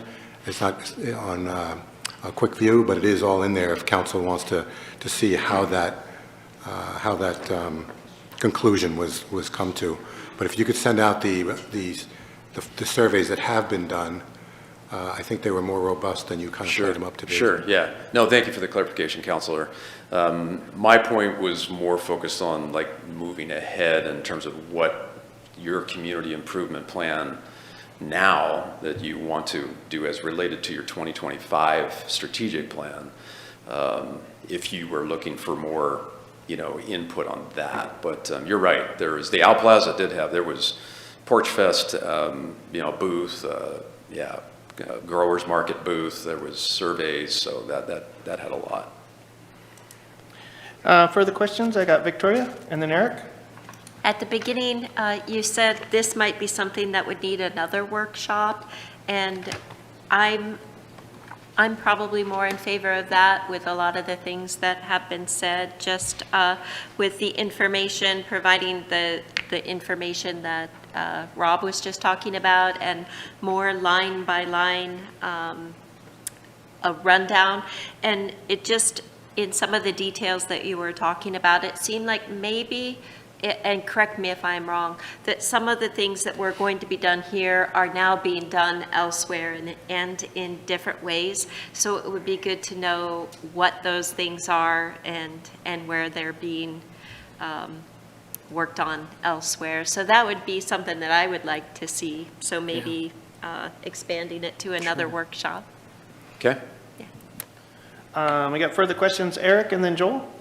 We're into discussion, which is good. We're in discussion or question? Well, if you have questions, that would be great, but it's kind of a same ball of wax at this moment in time. Okay, same ball of wax, got it. So here's my ball of wax. I have a question in terms of 2022, when this Central Business District Task Force was created. Do we have a reason of why we're just now getting around to this again? I think you may have covered it slightly, but why such a long period of time that has elapsed? Well, many of the recommendations that group came up with have been implemented and continued forward. The tree plantings, we have planted several downtown trees. We have completed entirely the Owl Plaza planning. We've identified the funding. Now we have an engineering plan for it. We have lighting that's associated with the downtown plaza. That was also part of the task force plan. And then some parking improvements we've been working on. So I guess to your point, Counselor, there's pieces incrementally, which is kind of the nature of this task force is, they covered so much so I think it's coming back now because you specifically identified as a council, the community or downtown improvement plan. Okay. Yeah, great. Thank you. I had another question in terms of this task force. Would it be worth, being that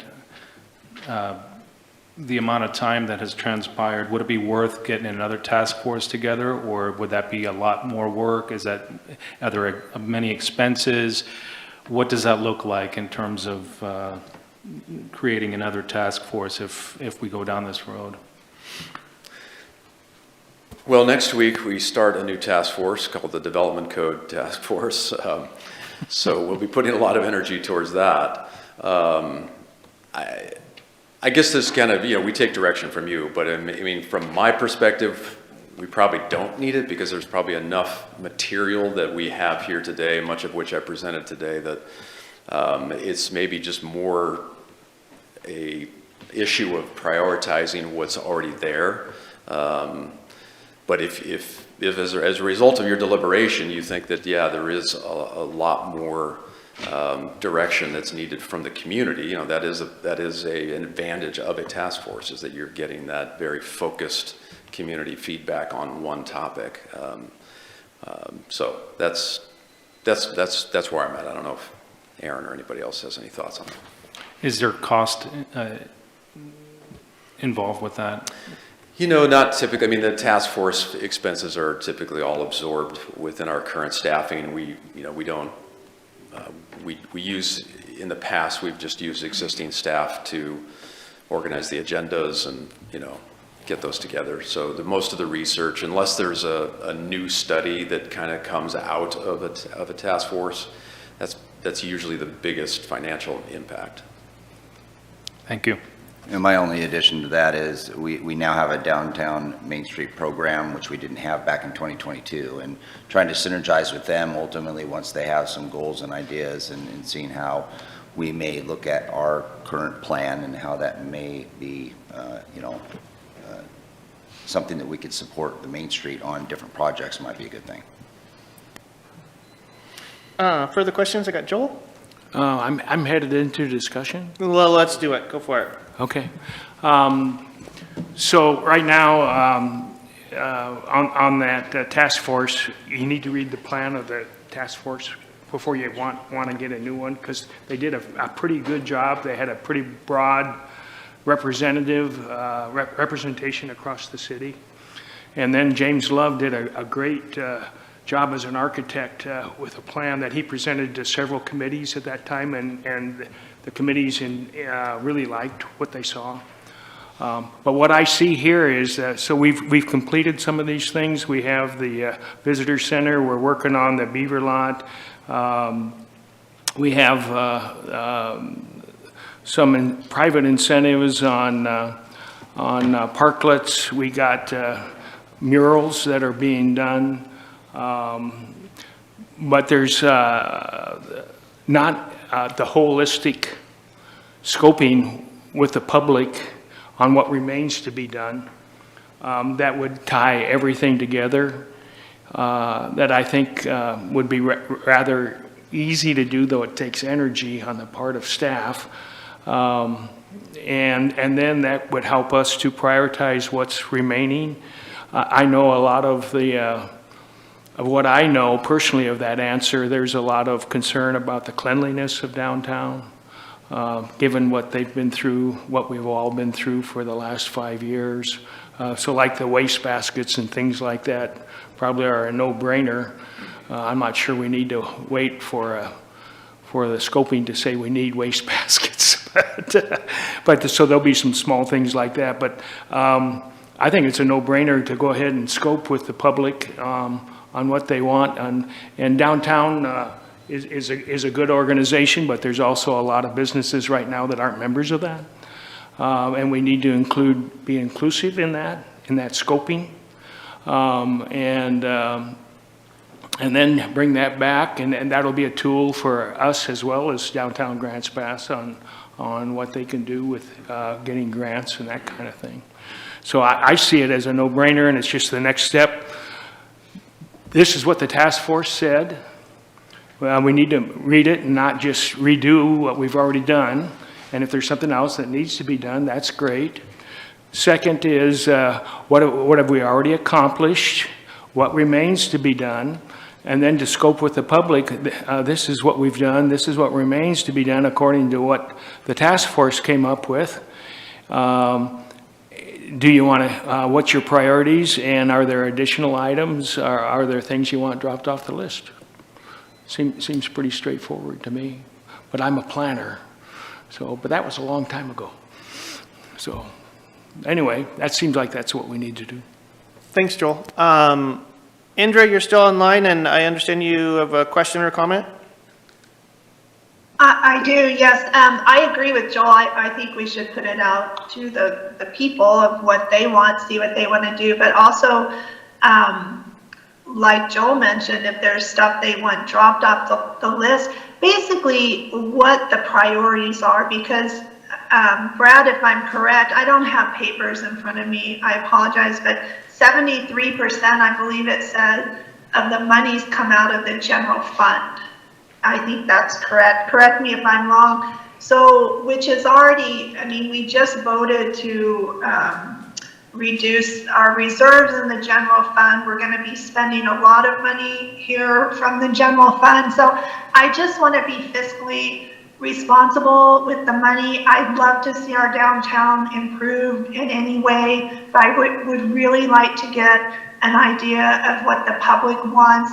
If they want us to do this now, kind of a timeline too, or get some other major things accomplished first before we start on it. So I would like to get a feel for what our citizens want. Thank you. Thank you. Rob? Yeah, I respect what Joel said, but I disagree to some degree because I think it's really hard for people who are not actively engaged on a daily basis to imagine what different finished projects will look like. I think once the Owl Plaza, which is going to be a convertible plaza from parking to event space, I think once people actually see that, I think first of all they'll be a lot more interested potentially in answering a new survey, because as of right now, the average person who answered that survey several years ago has seen zero. They've seen basically the city not respond to the last survey, even though we have, but it's been in the planning stage. So I'd like to see us finish or substantially complete several projects before we go ask the public for yet more ideas or more ways to potentially spend money. So I'd like to see the Owl Plaza maybe in the spring or next summer when people have an idea of what that looks like, what it satisfies, what it still lacks. I think people might be able to make a more informed analysis. So I'd like to see us finish what we've started in some cases and then move forward. And I'd also like to see the council study the revitalization task force. I know that I've sent it to the entire council at least twice, a link to that, and I don't know how many have read it, but they did a really good job. As Joel said, they did a really good job. They considered a lot of things. So I think there's a lot to study, and I think there's a lot for the public to already see get completed before we need to confuse people with yet more while they're imagining what the accomplishments are going to look like that are now in the pipeline. Thank you. Seth, and then Kathleen? Yeah, I would agree with Rob. I like the idea of involving the public, but I think maybe waiting until, like you said, the Owl Plaza is done and some other projects. I would like to see this though, maybe back on another workshop, because, like you said, we did talk about this briefly in our strategic planning workshop, and it was limited. So it would be nice, maybe everyone study the revitalization task force packet and any other, important documents. We come back to a workshop to almost continue that strategic planning. Thank you. I got Kathleen and then Indra. Kathleen? So I too read through the surveys that the public made about the changing of the G Street revitalization, and my take on that was a little bit different than yours, Rob. I think a lot of people wanted to make some changes to the downtown, not just maybe a one-way, but even a close-off, walking mall. I think there were several interested in that. But the improvements that I've observed are the alleyways, the downtown bathrooms, the murals, definitely, the revitalization of the Welcome Center. There have been a lot of projects completed, and maybe it would be good to have that list of what is still yet to be done, and so we can make concerted decisions about what would be a priority. But I think we have a lot of things already in the pipeline, and I agree with Seth that we should wait and see what the OWL project we'll all encompass and go from there. Thank you. I got Indra online and then Rob. Go ahead, Indra. Yeah, I think that's a good idea to complete a project. I mean, if we've already budgeted for it and we've started it, we should complete that project before we start any more. I think having 10 projects partway done or thinking about doing it is probably not the best approach. I think we should prioritize and do one at a time and finish it. And then I'm okay with getting public input after that. So I'm okay with having a workshop later. I think for me, it's on the back burner. That's where I am. Thank you. Thank you. And then Rob? Yeah. So maybe I didn't speak clearly enough, but I think, Kathleen, you basically misinterpreted what I said, and it might be my fault. But I never said that there wasn't members of the public that wanted to see certain things on G Street. What I did say, and what is in the actual task force report, looking at hard data and actually guest speakers that came into that task force, they actually looked at what the one-way situation was like in other cities, how many millions of dollars it cost to reverse the one-way situation after the one-way situation in several cities resulted in a lot of business failures. And after the task force looked at all of that, the task force was unanimous.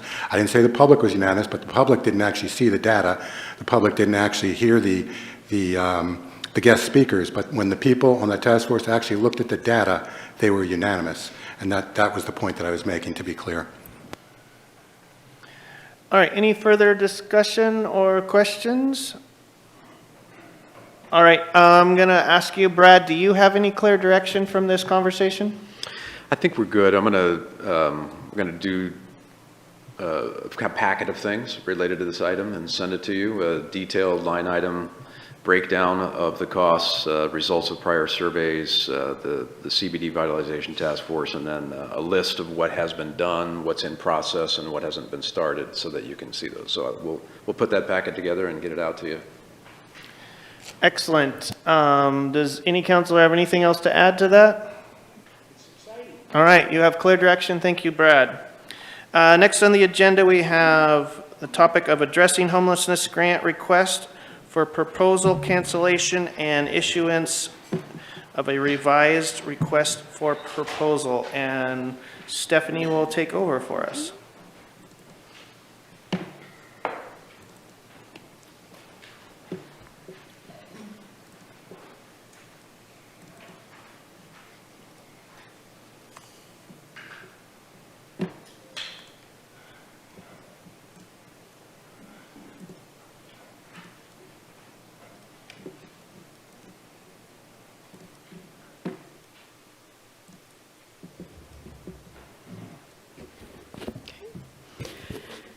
Good afternoon, Mayor and Council.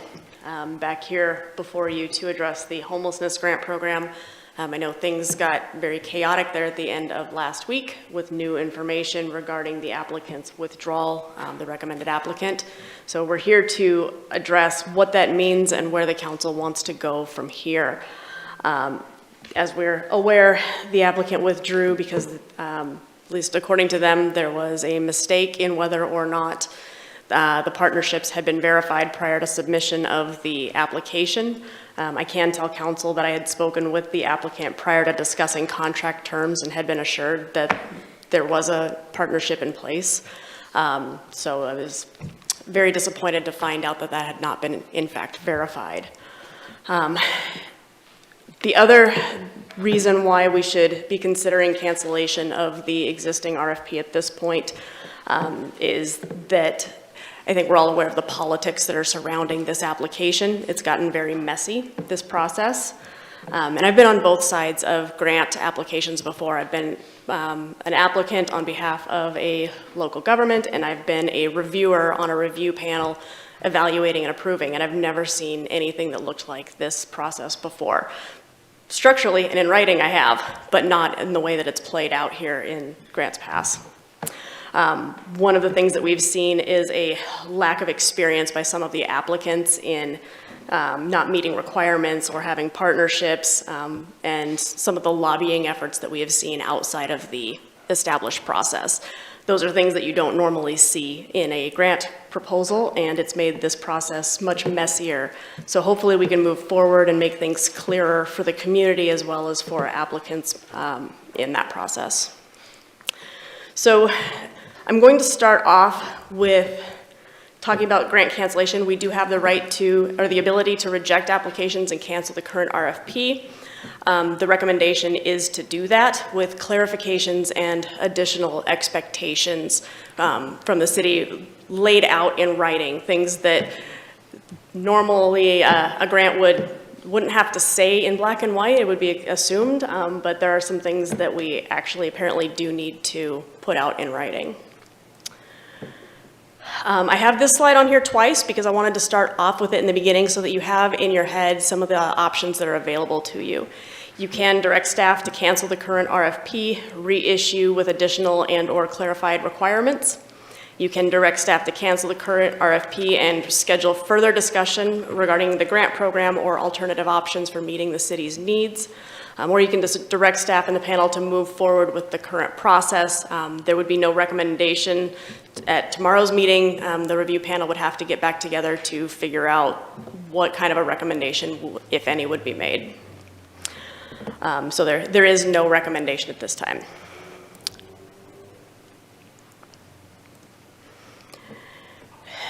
I'm going to briefly go over some of the new and revised components that have been written into a draft of the grant program. So I'll go over these very briefly, and then we'll look at some of them in more detail in the actual document itself so you can see the language that we're talking about. Some of the suggestions for inclusion would be to require a preliminary site plan, a visual representation, including showing where on-site amenities, security measures, parking, things like that would be located on the site. That was not necessarily included in our first, although some applicants did provide that, so it was a helpful thing when we were reviewing. So that would be a recommendation to include. Require applicants to provide additional details regarding meeting applicable codes. We had some verbiage in there about how they would obtain approvals, and we didn't see the quality of responses that we wanted to see as far as how those codes would be met. I think strengthening some language there might give us the information we're looking for. Obtain more details regarding ADA accessibility compliance, more than just we're going to comply with the law, but actually how are you going to comply with that law? Require documentation of intent to transfer property if an applicant is not already in possession and control of that property. That I think would be helpful in assessing the viability of projects. There was a question about whether or not we want to define reasonable separation from socially sensitive areas, given some of the feedback that we've seen on the various applications. Include some additional bases for disqualification, so make it crystal clear that if you can't meet the minimum requirements, that's a basis for disqualification. Add in that if a location or project cannot proceed given current city code or state law, that it could be disqualified, and also address improper communication and attempts to influence proposal reviews. I'd like you to consider requiring some additional implementation and execution details regarding planning, permitting, construction, operations, et cetera. We talked last time about making those proposals public once they've been opened and distributed to the city council members, having the city council members then be the review panel to make sure that it's the open and transparent process that we've heard the call for from a number of council members as well as community members.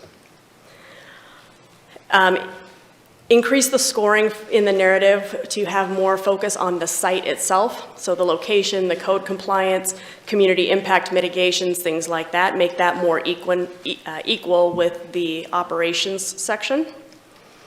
Require 3 references, preferably references that include a local government entity and at least one partner service provider to demonstrate that this is a project that would be in the interest of the community. That there be, and we can take out the preliminary review, that was something we went back and forth on, and I don't recommend that at this point.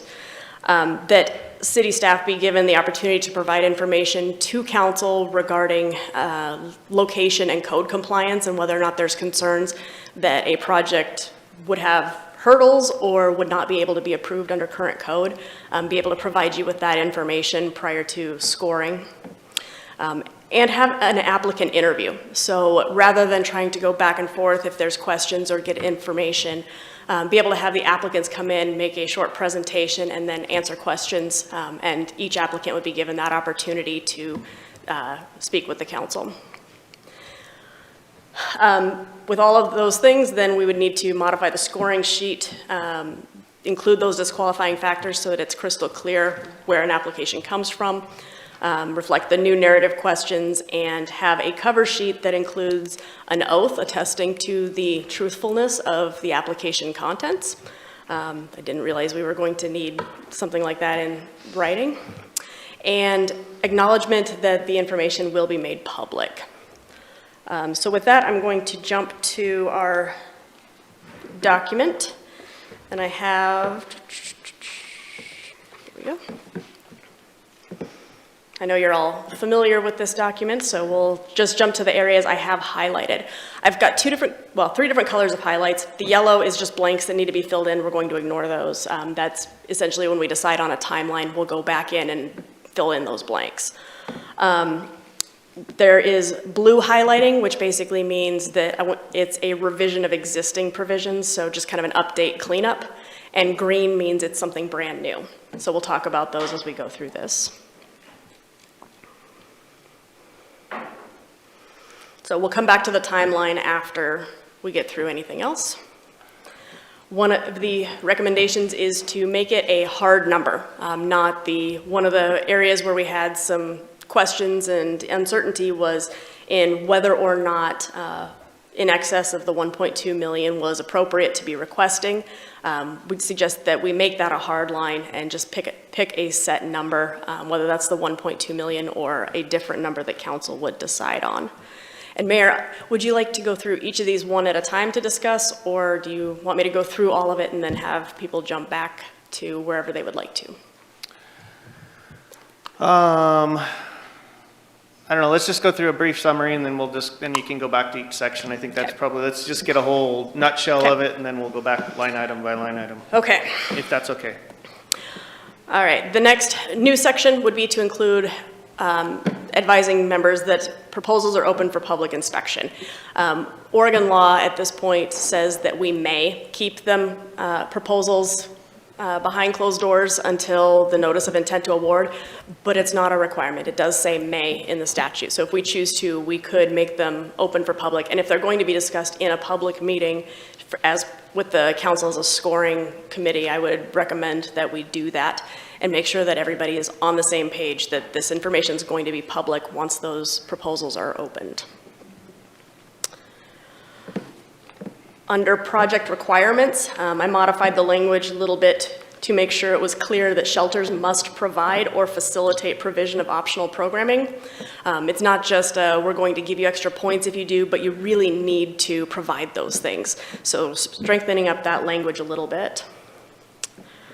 Adding in the language that applicants that do not have possession and control of a location must include a signed documentation from the landowner, and that documentation would the landowner would also need to acknowledge that would be made public. We don't want those surprises to come out. We want them to know that if they're willing to sell this property, it's going to be out in the public before that transaction takes place.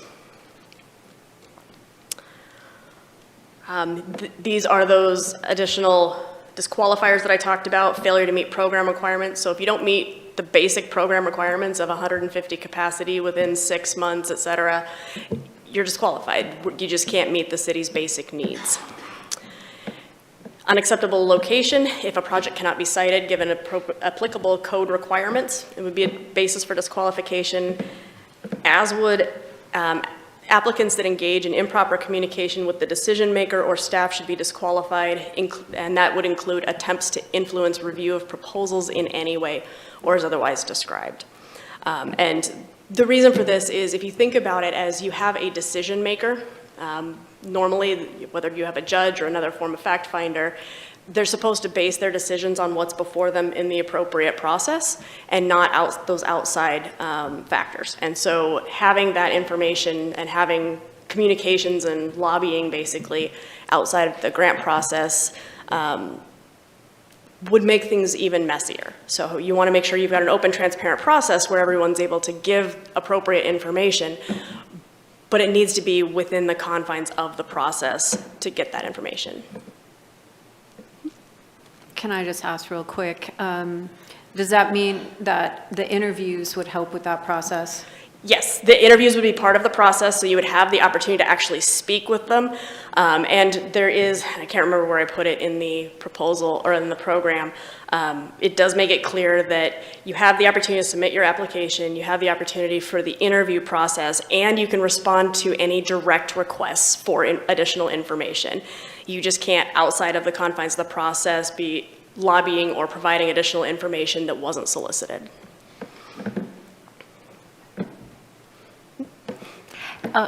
I guess we're going against what but before it gets too far, code enforcement, how would an applicant do that? Would they be working, it seems like that would be an extra step, so do you have any idea about how that would be accomplished or? Make contact with the planning department. Okay, so yep, that would be like a separate written out part of the application, this is how you do that, or you just say, hey, it's up to you, go to the planning department? It's up to them to go to the planning department and figure out what they need to do and how they need to do it. If their application doesn't properly address that, you would get feedback from staff saying, we have concerns that it wouldn't meet code for X, Y, and Z reasons.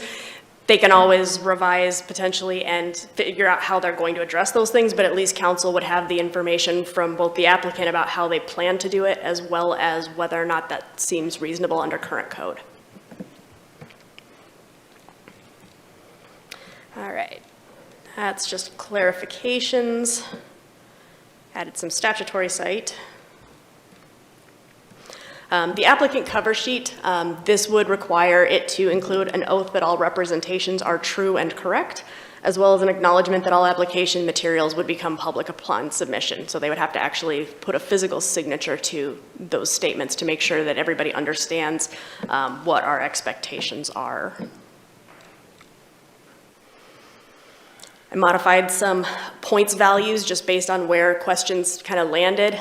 The project need, we didn't see, at least in the initial review process, they didn't seem to be weighted as heavily when we were trying to consider whether or how to score things. So drop the project need section down to 5 points from 10. And increase the site, this used to be the location section, up to 30. Because the two key components we're looking for is, can you do this physically with your site, and can you do this operationally with your services? So if we make those the higher point scores and equally weighted, then that should give us a better outcome with our scoring. This is new language here that's just referencing that documentation about the property that we talked about.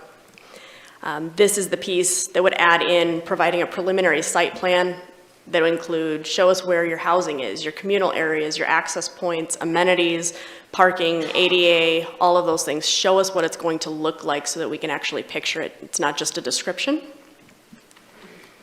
And then these pieces are just clarification. So with this one, it was identify and describe what you're going to need to do as far as approvals, permits, and variances, and how they're going to be obtained, and referencing specific codes that they may want to look at in order to make sure that they're meeting all the laws and regulations. D here, that was moved up from one of the other sections. I'm drawing a blank on which one. But provide that timeline for implementation and make sure that the timeline includes when the necessary approvals can be obtained, when homeless individuals will begin to be accepted, as well as when all project requirements can be met. And that's that fully operational point. When can you meet the 150 capacity? And then this piece is a consolidation. I actually removed that final impact section because a number of those pieces actually tied into previous questions. So it consolidates them into things so that we can better evaluate. So describe how the shelter site takes into consideration the need for reasonable separation and how the applicant will work with the surrounding community to minimize adverse impacts. It seemed like that's really one question, not the two that it previously was. For operations, again, making that 30 points, there wasn't really any changes to this language other than I put in a clarifier that it would be all costs such as staffing and programming. So tell us how you're going to fund your initial staffing and programming, not just your initial capital expenses. And then the outputs, how is it going to differ and how's the data going to be collected? Those are the same as they were previously.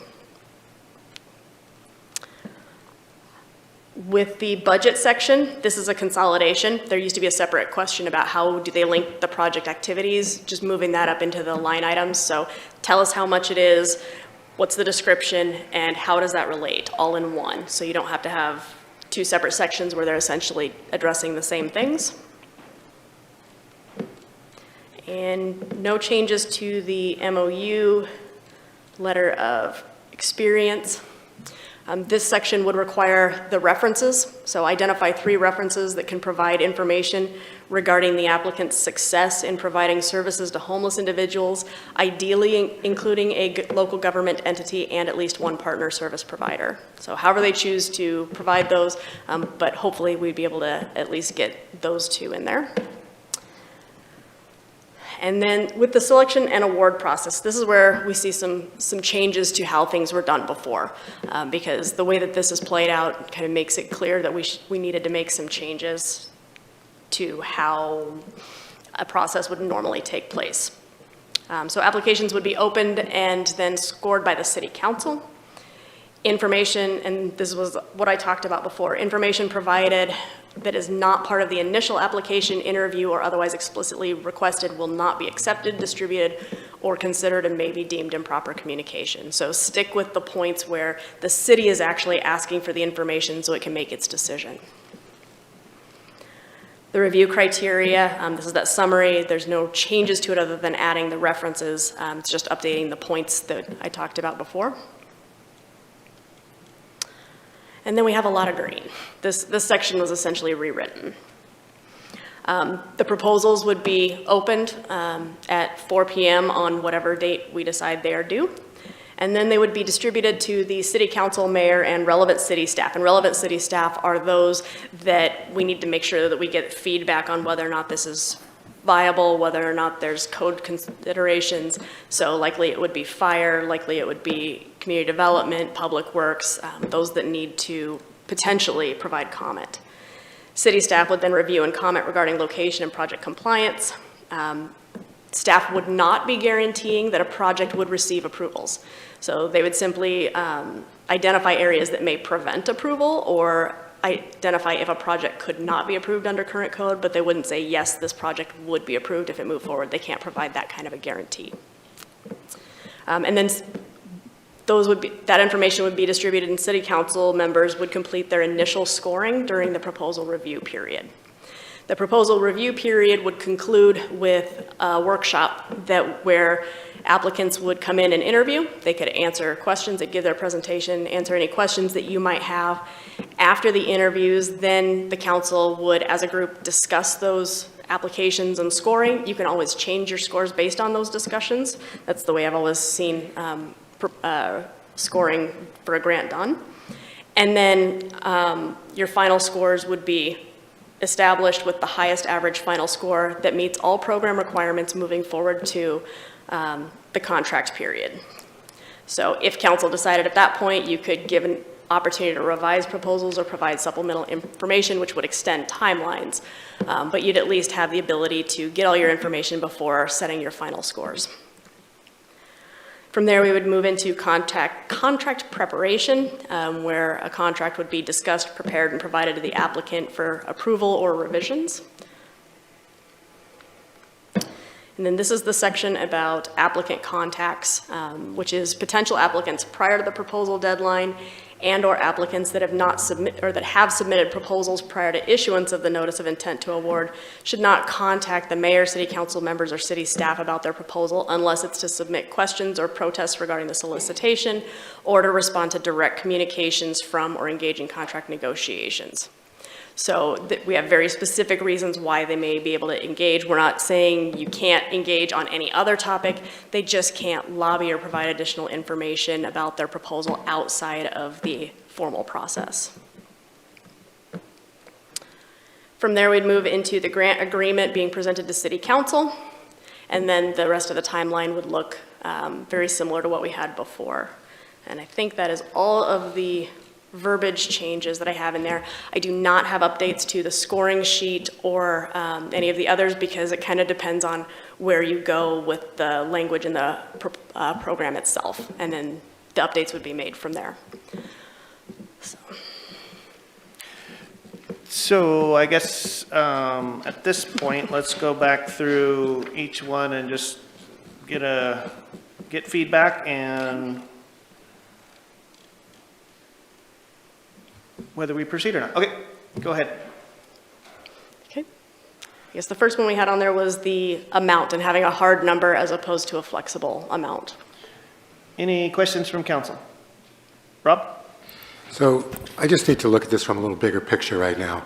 The last time that we came up with this language, I spent several hours over a few days reviewing everything line by line.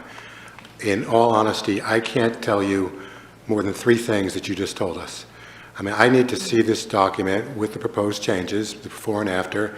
I need to at least have one night, if not a couple nights, to look at it, to have any kind of intelligent response to what you just proposed. And a lot of it sounded great on the surface, but I need to study it. I mean, otherwise, I think we're just leaving ourselves open to criticism when people, ourselves or others, find things that we find objectionable later. You know, council can end up with buyer's remorse. We never should have listened to her that day. We should have actually had some time to look it over. To me, I really can't. There's a couple things I could say today, but what's the point? There's so much there that needs to be scrutinized carefully. And I personally won't vote yes on anything unless I've actually, especially in this area, tried to scrutinize it as carefully as I could. So I need a copy of all your proposed changes, the explanations, and I can, you know, at that point maybe move forward, but I can't do anything today otherwise. And we can provide that. The reason why it's as short notice as it is because this all became necessary on Friday. So it was not something that could be provided any sooner given timelines. But if we want to, like I said, one of the options for council today is to schedule it for further discussion at a later date rather than addressing it here today. Okay, well, that just kind of brings up a point is, should we go back to page 3, your third slide, and have the council debate the options forward? I do have Indra on the phone, or I mean online, that wants to make a statement, and also Victoria with questions. So I would bring it back to council. Do you guys want to make a decision from council options this slide before you go any further? Rick? Am I up? Just 1 second, Indra. Okay. I guess I'm willing to entertain this new direction. Thank you. Okay, go ahead, Indra. Well, I was just going to say, I don't see any point in going line by line through the new RFP if we don't even choose to redo the RFP. So I think the first discussion would have to be, is that even the direction we want to go?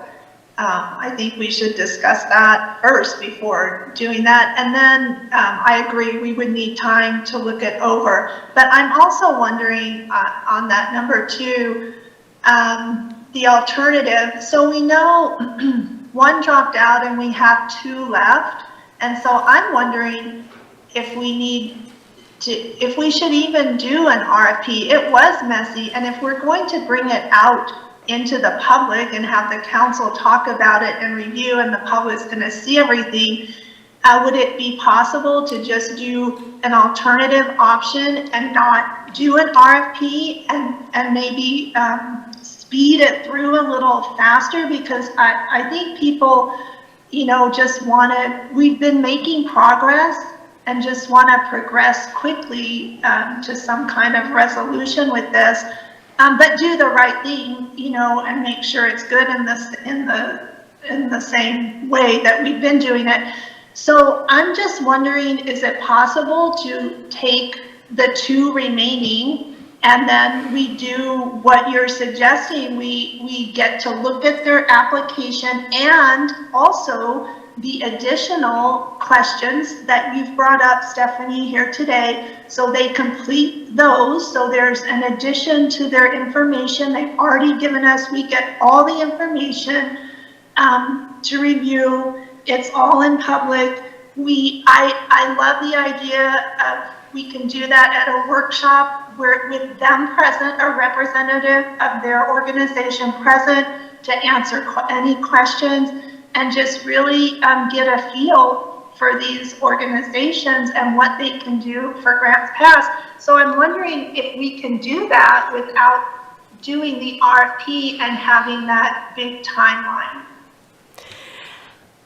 Theoretically, maybe, but given the level of changes that are needed to the program to address all of the things that have come up over the past month or so, I wouldn't recommend it. I would recommend starting clean, making sure that we're getting all of the right information up front, because essentially what you would be asking for is a complete change to the RFP itself, the evaluation criteria, which not all applications were then evaluated based on, and you'd be asking any remaining applicants to completely overhaul their proposals to meet those. That's essentially doing a new RFP, and we should treat it as such. All right, I got Victoria and then Kathleen. Yeah, I think I'm with Rick that I'm willing to go through and look at these today. We did it before. It did take some time, but there are fewer of these. But I think it would be important to get a thumbs up that yes, we are going to move forward with issuing a new RFP, and then go through, because there aren't that many things, and then that would make things go much more quickly, and it's an important issue to get done as quickly as we can. Kathleen? I'm just wondering what the alternatives are to an RFP and if that would prolong the process. It might prolong the process. I think some of there are options that maybe have been presented to council before. There's a few that come to mind, which is specifically looking to contract with a particular vendor, but that would require ongoing city commitment.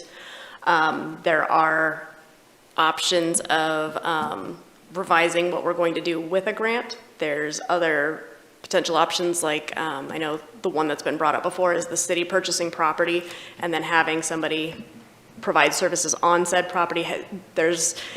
I think there are options that have been discarded by the council before, but we can always go back and reconsider them, potentially even with modifications. But there's a reason why we went with the RFP process. Victoria, you got something else? I was just going to comment that yes, the other options that you just mentioned were ones that we discarded because it didn't seem to be something that would be best for the city, and that's why we came up with the RFP. Okay, so at this moment in time, we're sticking with this slide here with the council's options. I'm going to start at the bottom because that's basically, staff is not directing us to move forward with the current process because as Stephanie has kind of outlined. So I want to get sentiment from council if who on the council is wanting us to continue forward with this current grant process. Any takers?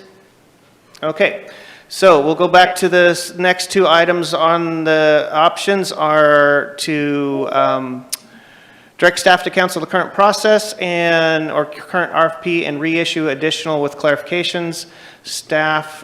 Direct staff to cancel RFP and schedule further discussion in regarding to grant program and alternatives. So realistically, it is to cancel the current RFP and fully discuss and parse it out today, or have staff bring back at a further schedule. a further event. So, item number one, who on the council wants to continue and parse this out and get it done today? I have 2, I have 3, I have 4. Indra, what is your take on this? Nope, okay, says a no. So we have, one more time, you had 4? Okay, comment? We could probably combine the two approaches and do it today and then have another screen with comments, say due within a week. I'm just trying to get the sentiment is who's willing to do the work today and who wants to get more information and do the work tomorrow? Okay, so again, Indra's not on board with this one, and we had 4 counselors on board with this? Okay. And the second option would be to get staff to bring back further information and deal with this on a later date. Thumbs up? Indra would be in on that, I think. That's not really accurate. It's not a question of further information. I'd like to be able to study what was presented today. You know, so when you're saying Absolutely. further, in other words, you're presenting a third option. The second option was. Okay, so do I have to read it specifically? Potentially do it tomorrow or the next day or next Monday, so that we actually have a chance to know what we're talking about. None of us do right now. And I'm not taking light away from your previous comments. You commented that you wanted more, so. I didn't say more information, I said more time to look at this. That's what I said. Okay. To clarify, the option is to take further time to digest and get further information if requested and deal with this at a later date.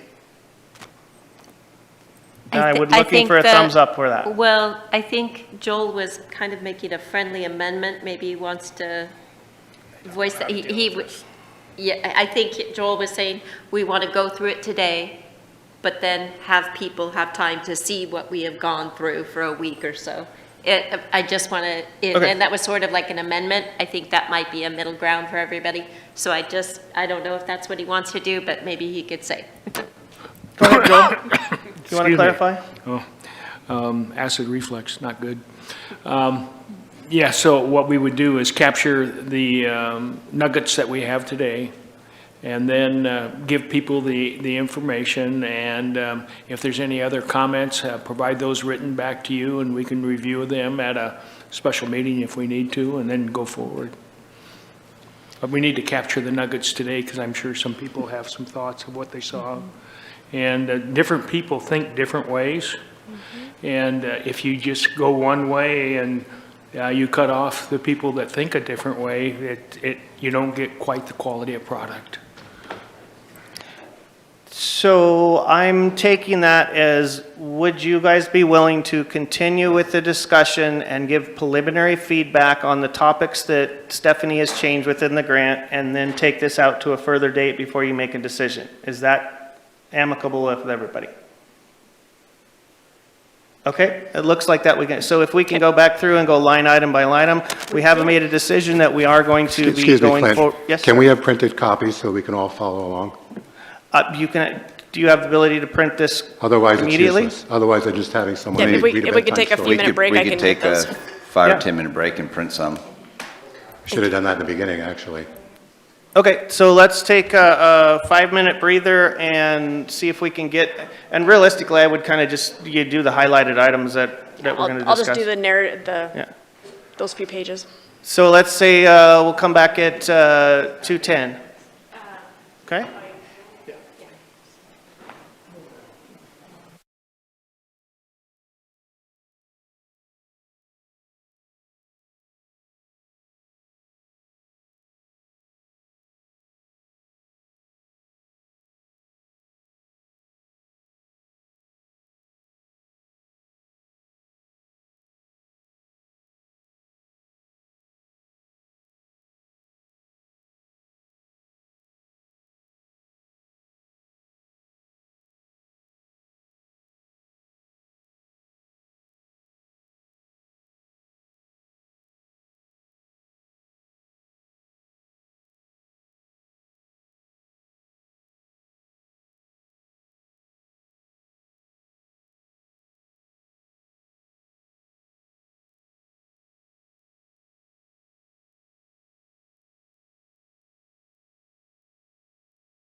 We might have to hold on for a couple more minutes. Yep, Jason went to get them. I hit print.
not to put the pressure on him.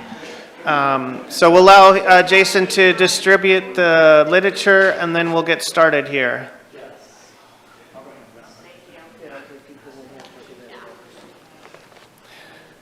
So as he passes those out, we could probably just start with the Yep, first. and just so we're clear, we're not looking at every page in here. For some reason, when I told it to print pages 4 through 18, it printed pages 4 through 47. Okay. So we're only dealing with like the first 15 pages, not the whole packet. We are going to get out of here today. All right, let's settle down and let's give the mic back to Stephanie, and she's going to start into this. You do have a paper copy in front of you. As disclaimed, it's not exactly everything, but it might have a little extra in there. But we'll turn the mic back over to Stephanie, and we'll start with item 1. Okay. So the only thing that should be in the gray should primarily be, there's a couple of comments, but I've already talked about those. It should just be formatting is what's in there, because I didn't have a chance to delete all of the formatting changes, or at least the notes of them. So I figure we're going to take this as, let's just do kind of a brief overview of each item. We'll get a couple questions and then a little bit of discussion. Maybe if you guys don't want to go in depth with it, because you're going to take this back with you and digest it further. So if we go through this efficiently, it might speed things along. Anything regarding the minimum maximum award section? Any questions? Any questions in regards to the minimum maximum? So you're on the second page, if you flip it over, awards, section 3, it looks like 3A. Section 3A, and then, let's see. So basically, as Stephanie said, we're just basically making it $1.2 million, period. Okay, go ahead. Okay. On to referencing that proposals would be made open for public inspection once they've been distributed to City Council. Does any council have any questions or comments in regards to this section? Oh, what section are we talking about now? We are in 3C.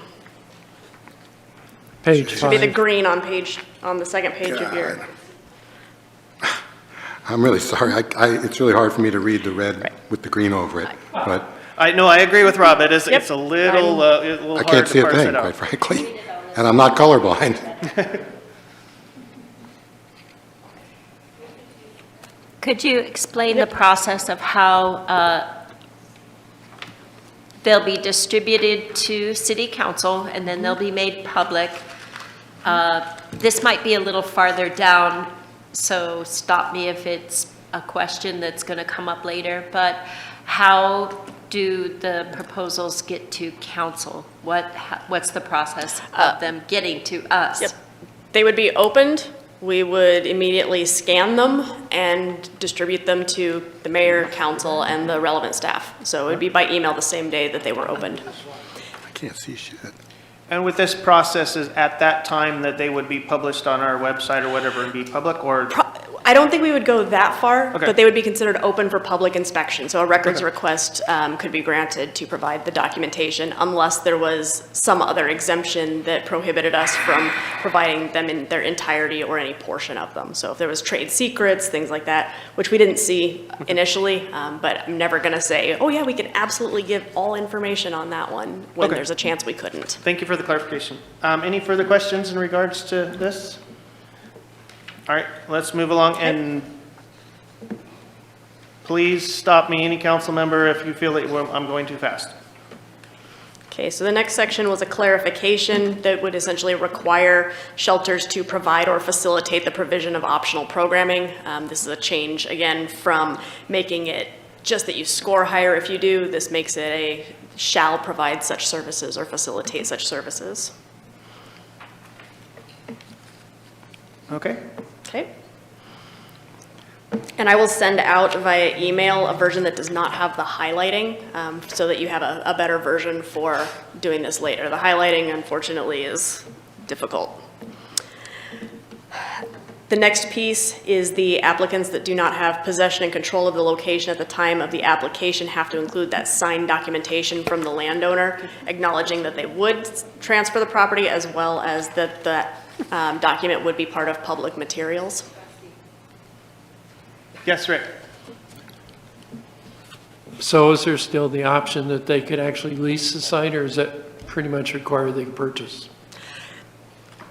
Theoretically, they could lease it. If council wants to say you can't lease, we can make it clear that you can't lease. I think preference is always given for purchase or at least contract for sale, but preference is definitely for a purchase of a property. Okay, thank you.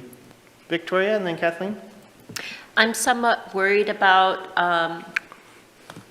this aspect simply because a landowner might not want to have a sale be made public before it happens. So I can see that that might be an issue. And there have been instances of people, I mean, well, as soon as it is made public, there are always people, rightfully so, who are concerned and contact. I don't know what the answer is here, but I am concerned about someone wanting to sell land or lease it and having that public and being open to public scrutiny, especially before something actually really happens. So that would be something that I think we need to maybe discuss a little bit more. I don't know what the answer is. And neither do I. And that's not something that we've looked into necessarily. The only reason it's written this way is because if we're making all of the application materials public, that would, as part of the application materials, be part of that. I can look into whether or not there's a way that we could at least redact out some of those components or withhold certain pieces of information if we're making everything else available to the public, at least until the contract itself is brought before council. So maybe we can withhold that until we get to that point, but I'll look into that. I had Kathleen, Joel, and then Rick. So if I remember correctly, leasing would put the city at a liability? It's more of we don't have as many teeth in ensuring compliance that way.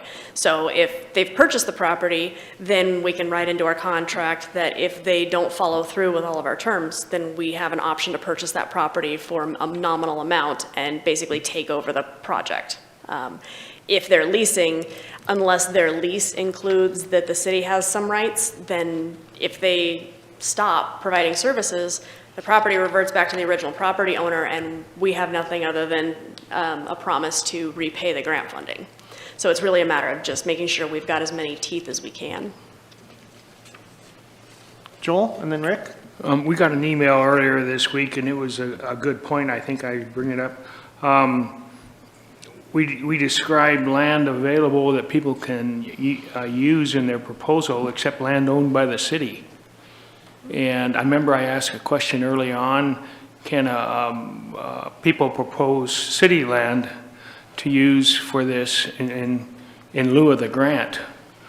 And the answer at that time was yes, but I'm not sure people are aware of that. And so when I look at this, I don't have any suggested wording at this point in time, but we got a lot of city-owned land, including where they're at right now. Not that that's a desirable location or not, but city land is within the city limits, and as well as private land. That is true. I don't know if that's something we want to specify in here, because the way it would normally work is they would have to get a commitment in order to, the property would be sold, leased, or contract for sale, and in order to get that kind of a commitment from the city, it's going to take a lot longer than the city's going to be willing to, or than the RFP process would be. So the number of weeks for the application is a short time period, and getting council's approval to enter into that kind of a transaction would also take several weeks. But that option is out there if council wishes. Rick? Thank you, Stephanie. So if we were to redact this section on the property, the information would still come in, they'd still have to provide it? And would the council, would it be labeled confidential, and the council members could actually see those documents, but it wouldn't be available to the public? Is that? I believe that would be the way it would work. It would be a confidential section. Okay, thank you. I like that. Any further questions or comments in regards to this section? Okay. I'd go down to the next. All right, so the next is a disqualifier that would just be applications that do not meet the program requirements identified in Section 3 shall be disqualified. Then any reason we shouldn't make that express statement? So that's kind of just reiterating that, if you don't meet Section 3, that is an automatic disqualification. Rob and then Victoria? Yeah, I question that. It's, let's just say that an applicant looks good in many ways and they can only do 130 spots. Automatic disqualification, or is that cause for discussion? Is that cause for council discussion? It could still possibly be the best offer that we get, And so I wouldn't say it'd be automatic disqualification. I think council knows exactly what we're looking for, but I wouldn't write someone off because they were 10 people short. I think it'd be cause for further discussion, is my opinion. So maybe we make that a may be grounds for disqualification as opposed to a shall, and then that would be a discussion point? To me, that makes sense. Kathleen and then, Victoria and then Kathleen? And for this meet program requirements, are you talking about minimum requirements? Or are you talking about the whole RFP? So I don't know if we want to put language in there that says that meet these requirements, and if we want to make those what, ADA, just minimum requirements. It references this section, these project requirements section, which includes fully operational within 6 months, 24/7 managed, low barrier capacity of 150 with ADA accessibility. There's a definition relating to low barrier, the provision of services, and the property zoning and control. So those would be the requirements that it's referencing. Oh, okay, I would just put that, make sure to reiterate that. Kathleen? I thought that was a minimum requirement is the 150. So if we're anywhere below that, we're not meeting. If we are below that 150, we would not be able to close all resting sites. And But that's a priority. we would be able to open potentially another one for 10. I mean, there's a mix and match Right. ability that the city has, There is. so. Anything else on program requirements? Any other comments, questions? Seeing none, why don't you go forward? Unacceptable location, which is a location where the project cannot be sited given applicable code requirements.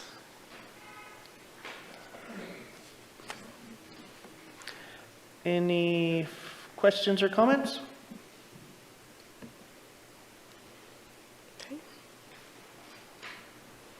And realistically, that's going to be an easy collaboration between the applicant and, having a pre-app meeting with planning to go over that should be their due diligence. So It should be. that's fine. I don't see anybody raising their hand to comment or question. All right, on to the improper communication. Applicants that engage in improper communication with decision maker or staff shall be disqualified. Improper communication includes attempts to influence review of proposals in any way or as otherwise described in the section that talks about it down below, and I'll put in the reference to that later. Rob? So I'm not sure where this would go in here or if it even belongs in this document. I have concerns with, we've already seen it, I've had concerns with counselors emailing staff, getting potentially more information or additional information or having their opinions brought forth to staff that the rest of the council never saw or never saw a response to. So if we're going to be talking about potential collaboration coming from the applicants to council, I want to know that everything that council and the mayor does is above board with regards to no collaboration to the applicants, because we've already seen a breach of that. We've also seen a breach of certain councilors asking staff for additional information that was never then exposed to the rest of the council. So somehow, if we're going to have a tighter process, we need to have a tighter process throughout.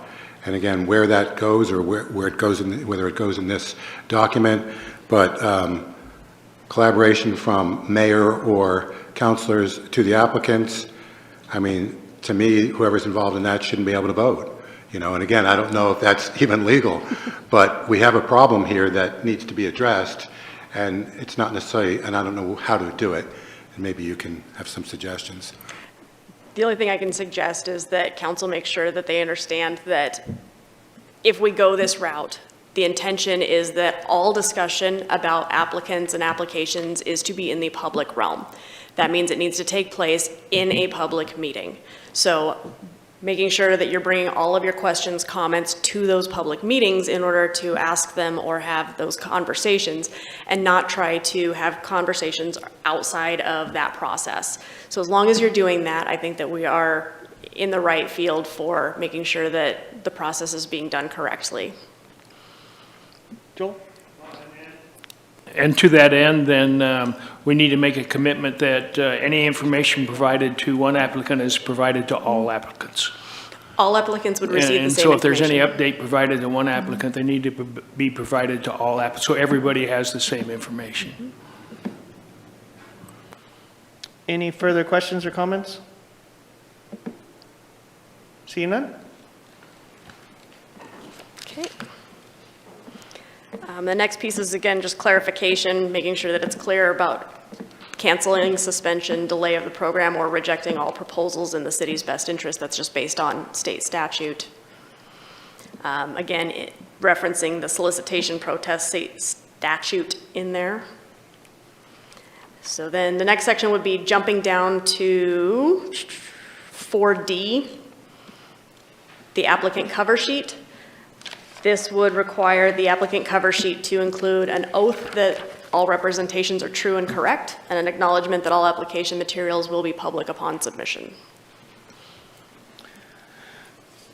Council have any questions or comments in regards to this?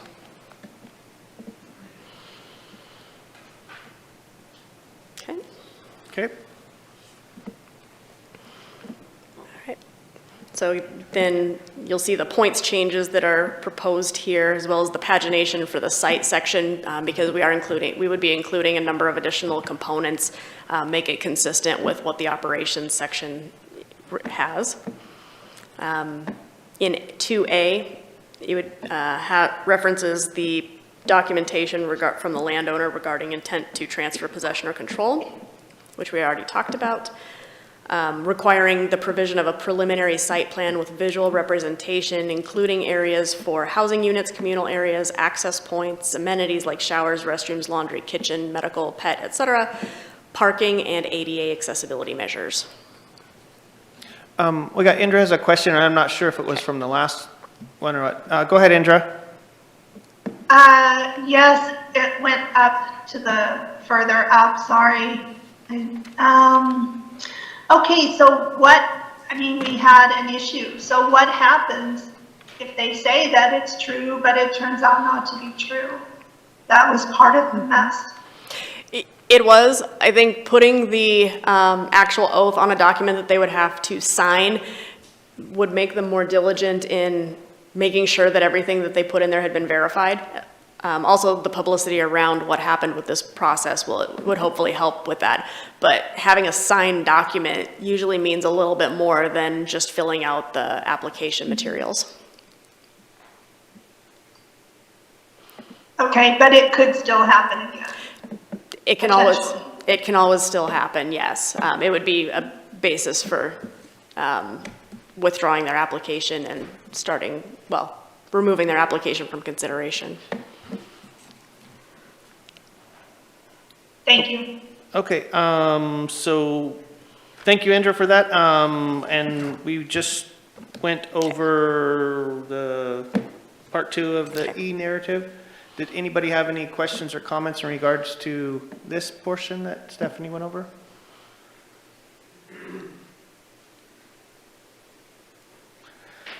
Okay, I don't see any, so go ahead. Okay, the next one on there that I hadn't mentioned again was to identify and describe the approvals permits process and how they would comply with applicable code in detail.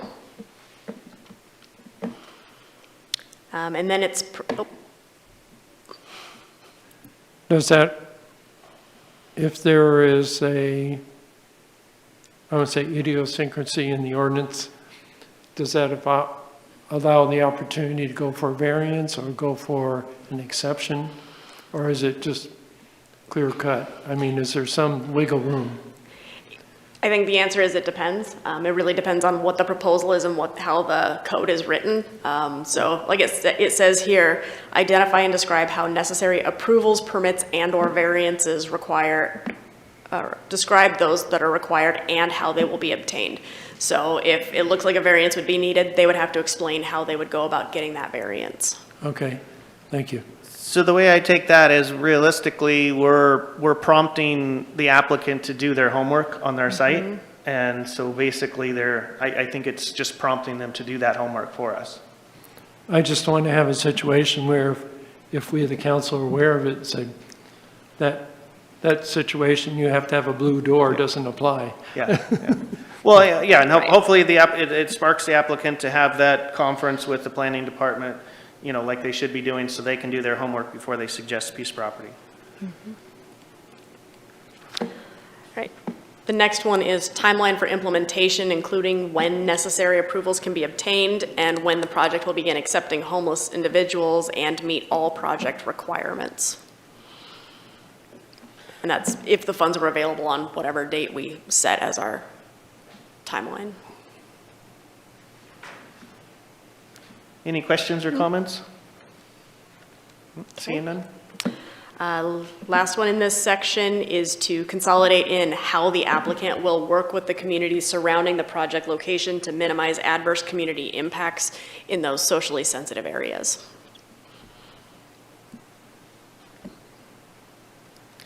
Okay. Kathleen? Just because of what we've seen with 2 applicants now, that we draw a hard line with schools. This is, kind of ridiculous. We thought we had that covered, and then 2 applicants decided, so 500 feet, that's it?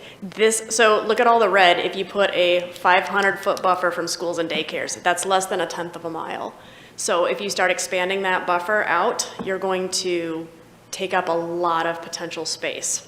Okay. So the reason why we left it the way that it was initially was because it gives the flexibility, depending on the area, a 500-foot buffer might make sense in one spot and a half mile might make more sense just given the nature of the area that they're talking about. So that's why we asked them to describe how they would address the socially sensitive areas as opposed to putting a hard line, you can't be within a certain distance. So 500 feet is 0.10? Just under I think it's 0.09 miles. Okay, because N Street was 0.02.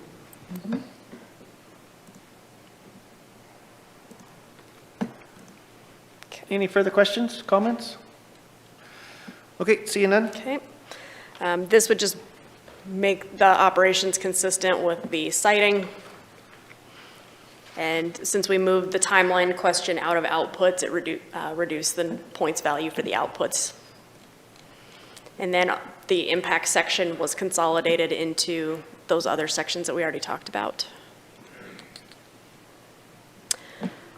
Budget and narrative, take out the separate line item for clearly linking activities and just consolidate that into those line item descriptions. So give us the number, the title, and how that relates to your activities and objectives in one chunk as opposed to having it in 2 separate areas.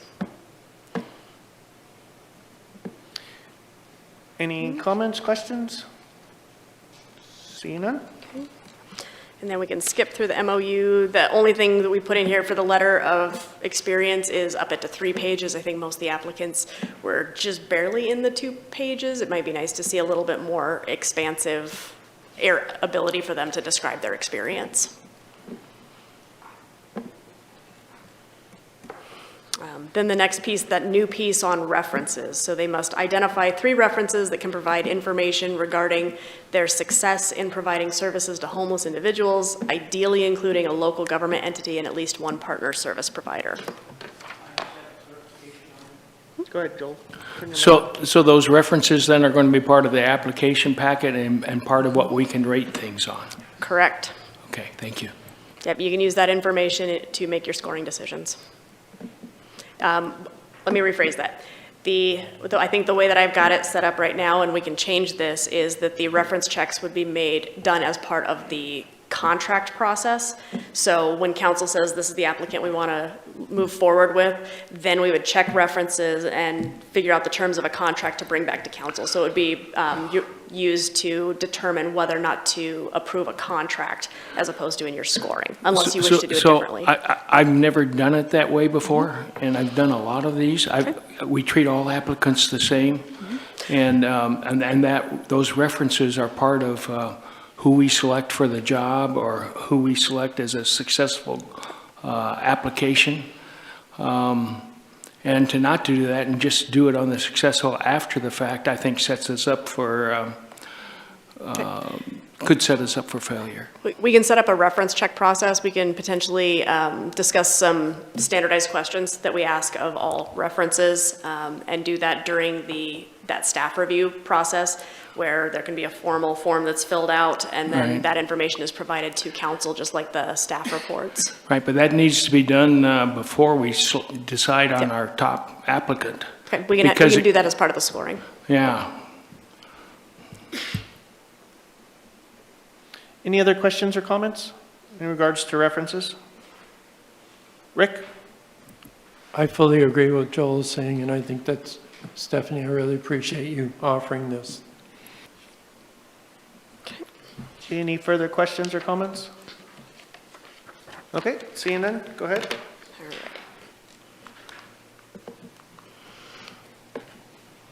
Okay, the next section is in the process overview. Make sure to use the word opened, that it's going to be reviewed by the city council, that the information or provided by an applicant or their representative that is not part of the initial application, interview, or otherwise explicitly requested by the city would not be accepted, distributed, or considered, and that it may be deemed improper communication.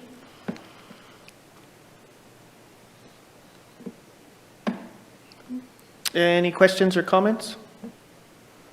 Rob? I'm not sure if I understood what you just said. So basically, you're saying that someone can't go back for a second bite of the apple. They can't, but they're able to provide that information during the interview process, correct? Right. They would be, when they come in and present, they would be able to provide it if they're specifically asked by the city, and by the city, that means as a whole. So the city council would have to say, we want to get X, Y, Z additional information. It's not just one council member saying, I want this extra piece. So there would have to be the consensus on that. But we'd have to actually ask them for additional information, or it would be part of their interview process. And we could, under the interview process, potentially not have a presentation component to it. It could just be straight question and answer, where council asks questions and they're not given just a free-for-all opportunity to discuss their proposal. So at the interview process, an individual counselor would be able to ask pretty much any question they want. It wouldn't be a consensus of the council, correct?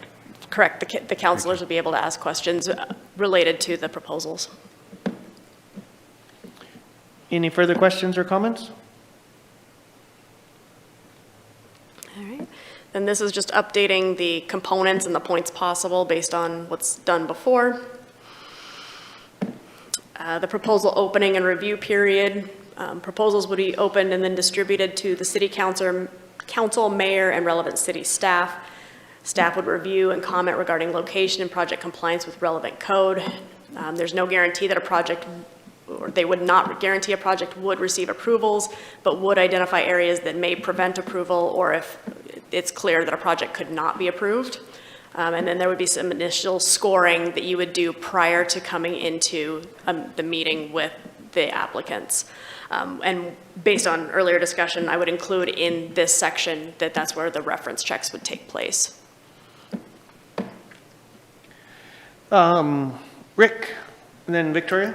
So Stephanie, when the application comes in, does staff do an initial scoring, or does it go straight to the council? It would go straight to the council under this model. Okay, thank you. Victoria? So this is initial score, it's under selection and award section, or? It's under the proposal opening and proposal review period. So selection and award, section C. Okay. I guess I'm not understanding, So- review yep. criteria. Okay, so everything's going to go to council. So what is this part of the So process? this says you get all the application materials, and you get a scoring sheet for each application materials, and you should go through and figure out, based on what you've got, how you would score that application. It's not your final score, because you'll get a chance to come in and discuss with your colleagues and determine if somebody has a different point of view that you could then update your position on something. Also, you'll have the benefit of the interview, and it'll help you identify questions you might want to ask of an applicant. The way I've seen it used, and the reason why we've got it in there this way, is because it's used to make sure you're doing your homework and that you've reviewed the application and at least looked for the key components. Joel? So I'm sure this is the case, but I just want to be clear. So the scoring occurs after the interviews also? Yes, So so we would- that's why we have the initial and the final scoring. The Right, final so- scoring is what will control the next step. So we have all the references and the oral interview before we do the scoring? Correct. Before the final score is done, you'll have all of that. So, Any- and that is the next section, which is the interviews and final score. So they get scheduled for an interview, then the council discusses the proposals, updates their scoring sheet based on the new information they may have just received, and then their final scores are what determines how we proceed. Any further questions or comments?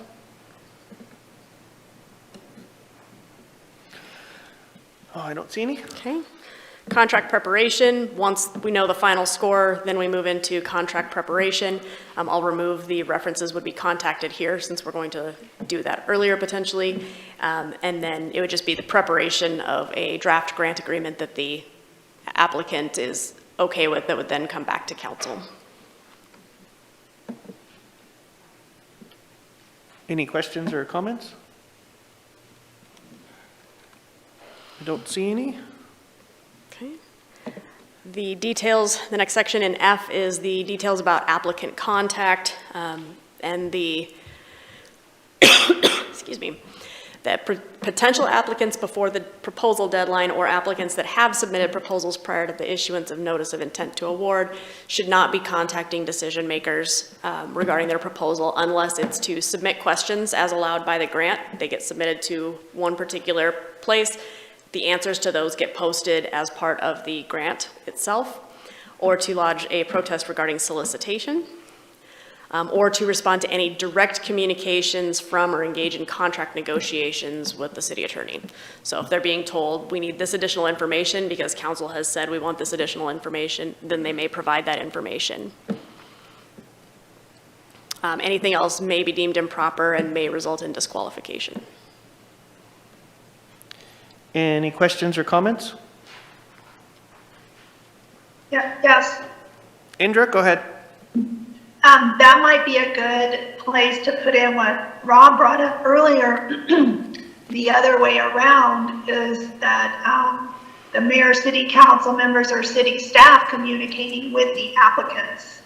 And that could be deemed improper as well.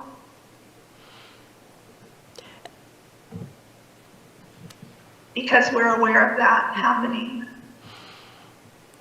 I'm not aware of staff communicating outside of the process itself, and I think that, as we discussed, the obligation of the city council, if this is going to be a public process, means that everybody has to understand that all discussions and information must be received in the public forum and not outside of that. Do you not agree that if that is not the case, however, that it should be deemed improper and may result in disqualification of the applicant? I don't know that it's fair to hold an applicant responsible for the actions of someone else. I think making it public, if something like that does happen, would be appropriate, and then the council could figure out what, if anything, they would choose to do about that. But just because someone reaches out to an applicant shouldn't mean that they get penalized. It says may result. Yes. So that's something council could maybe decide on. Right. I don't know, maybe I'm the only one thinking that way. I don't know. Does any other council member want to weigh in on that? Go ahead, Joel. So one way to do that within any organization is to designate a spokesperson. And all communication goes through that spokesperson.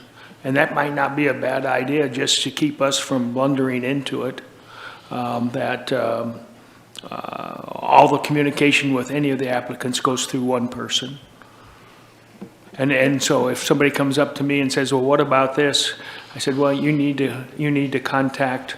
But it's already Michael Fritz. stated in the application, in the grant process, who Yep. they're supposed to reach out to. Right. So that's our spokesperson. Yeah, and so internally to us, that's the only people that should be speaking to the applicant is that spokesperson. Absolutely. Any further questions or comments? Okay, I don't see any. All right. Who is the spokesperson? What we have in here currently is that submission of questions or protests goes through the city recorder, and any direct communications or contract negotiations would be through myself.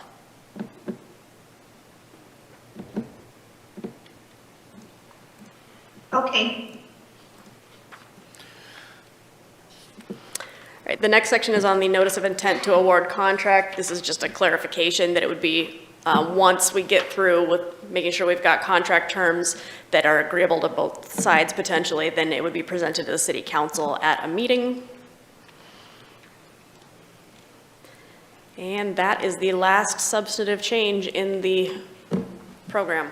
Everything else is the attachments that would be updated based on whatever substantive changes that we make.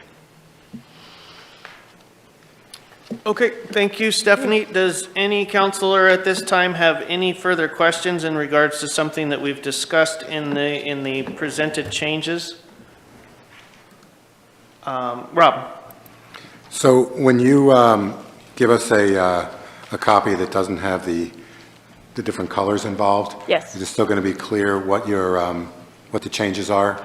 It will, what I'll do, since I've got the colors in there, I'll probably just go in and comment it to say this is a clarification of XYZ versus this is new language, just to identify those, which is why I was using the colored highlighting. Right.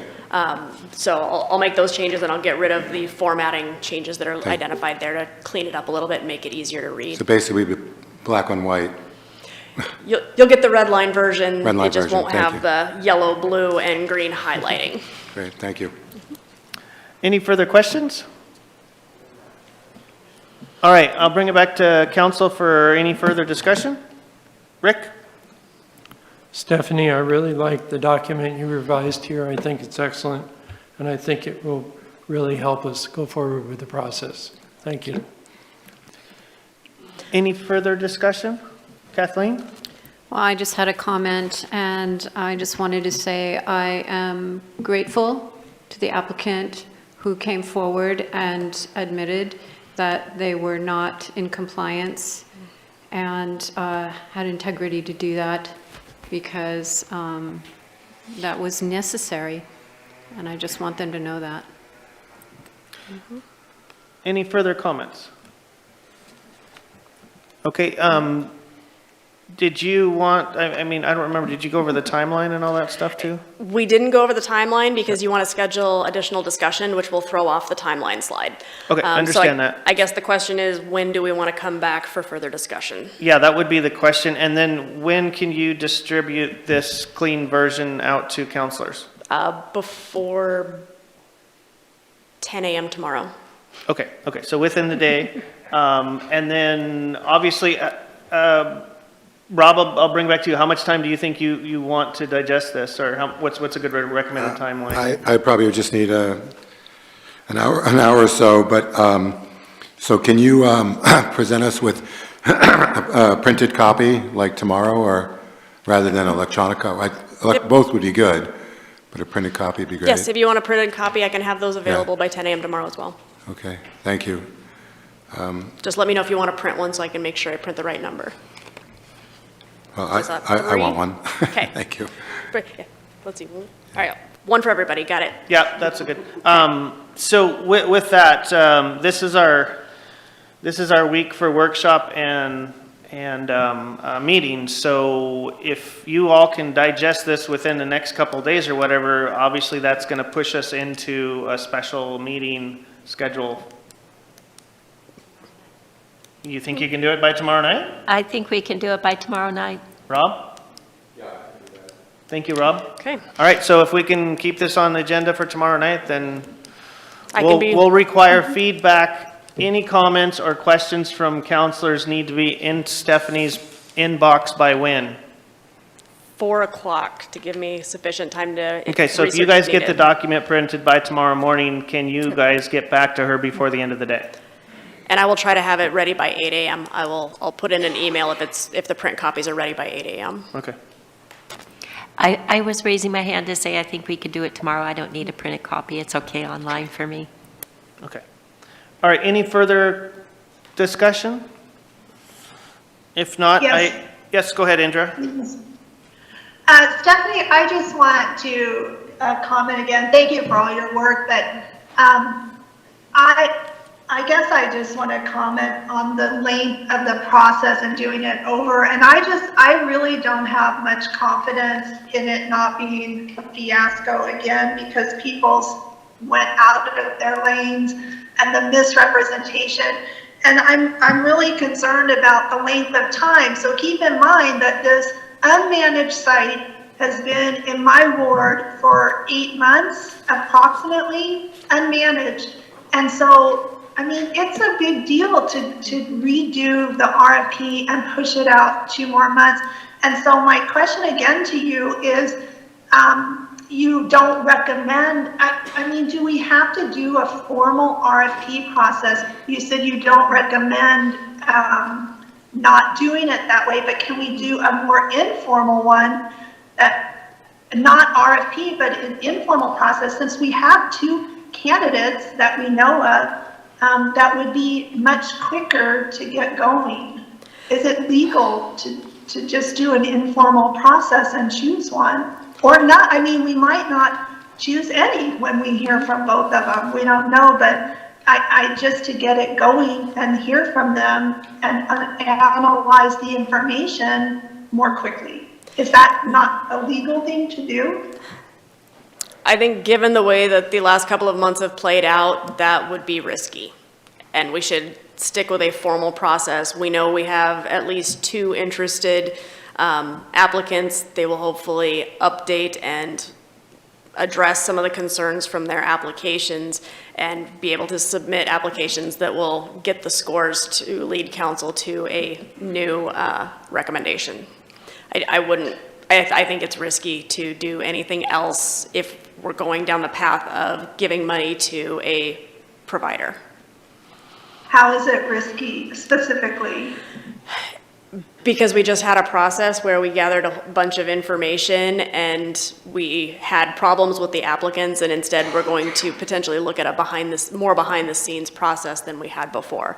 I think you want to do everything out in the open and public and as formal as possible at this point. Well, okay, and to be clear, I'm not talking about behind the scenes. I'm talking about at a public meeting, at a public workshop, so all in public. So I wasn't talking about being non-transparent. I just want to do it quickly, and right. Everything seems to take so long. Okay, that's just my comment. Thank you. I will see if there's any places that we can shorten timelines. I'm not sure that there is. I feel like it's a pretty short timeline on this, but we do need to make sure that we're giving opportunities to provide a proposal, evaluate the proposal, and then contract with a potential provider. And those take time. All right, thank you. Any further questions in regards to the grant? Okay, last on our agenda is to go through agenda review. So I'll bring it back to council. Do you have anything to add in regards to agenda review, questions or comments? Rick? So on September 15th, we have non-bargaining compensation. Stephanie, could you respond on that? That hasn't been updated yet, given scheduling of the task force members, the labor attorney. The 15th is not going to work, but the 29th would work for her. Thank you for that clarification. Okay, so we're tentatively going to move that executive session to the 29th workshop? And it would be an executive session as well as open session. There would be two components. Okay, thank you for the information. Any further questions or comments in regards to agenda? Victoria?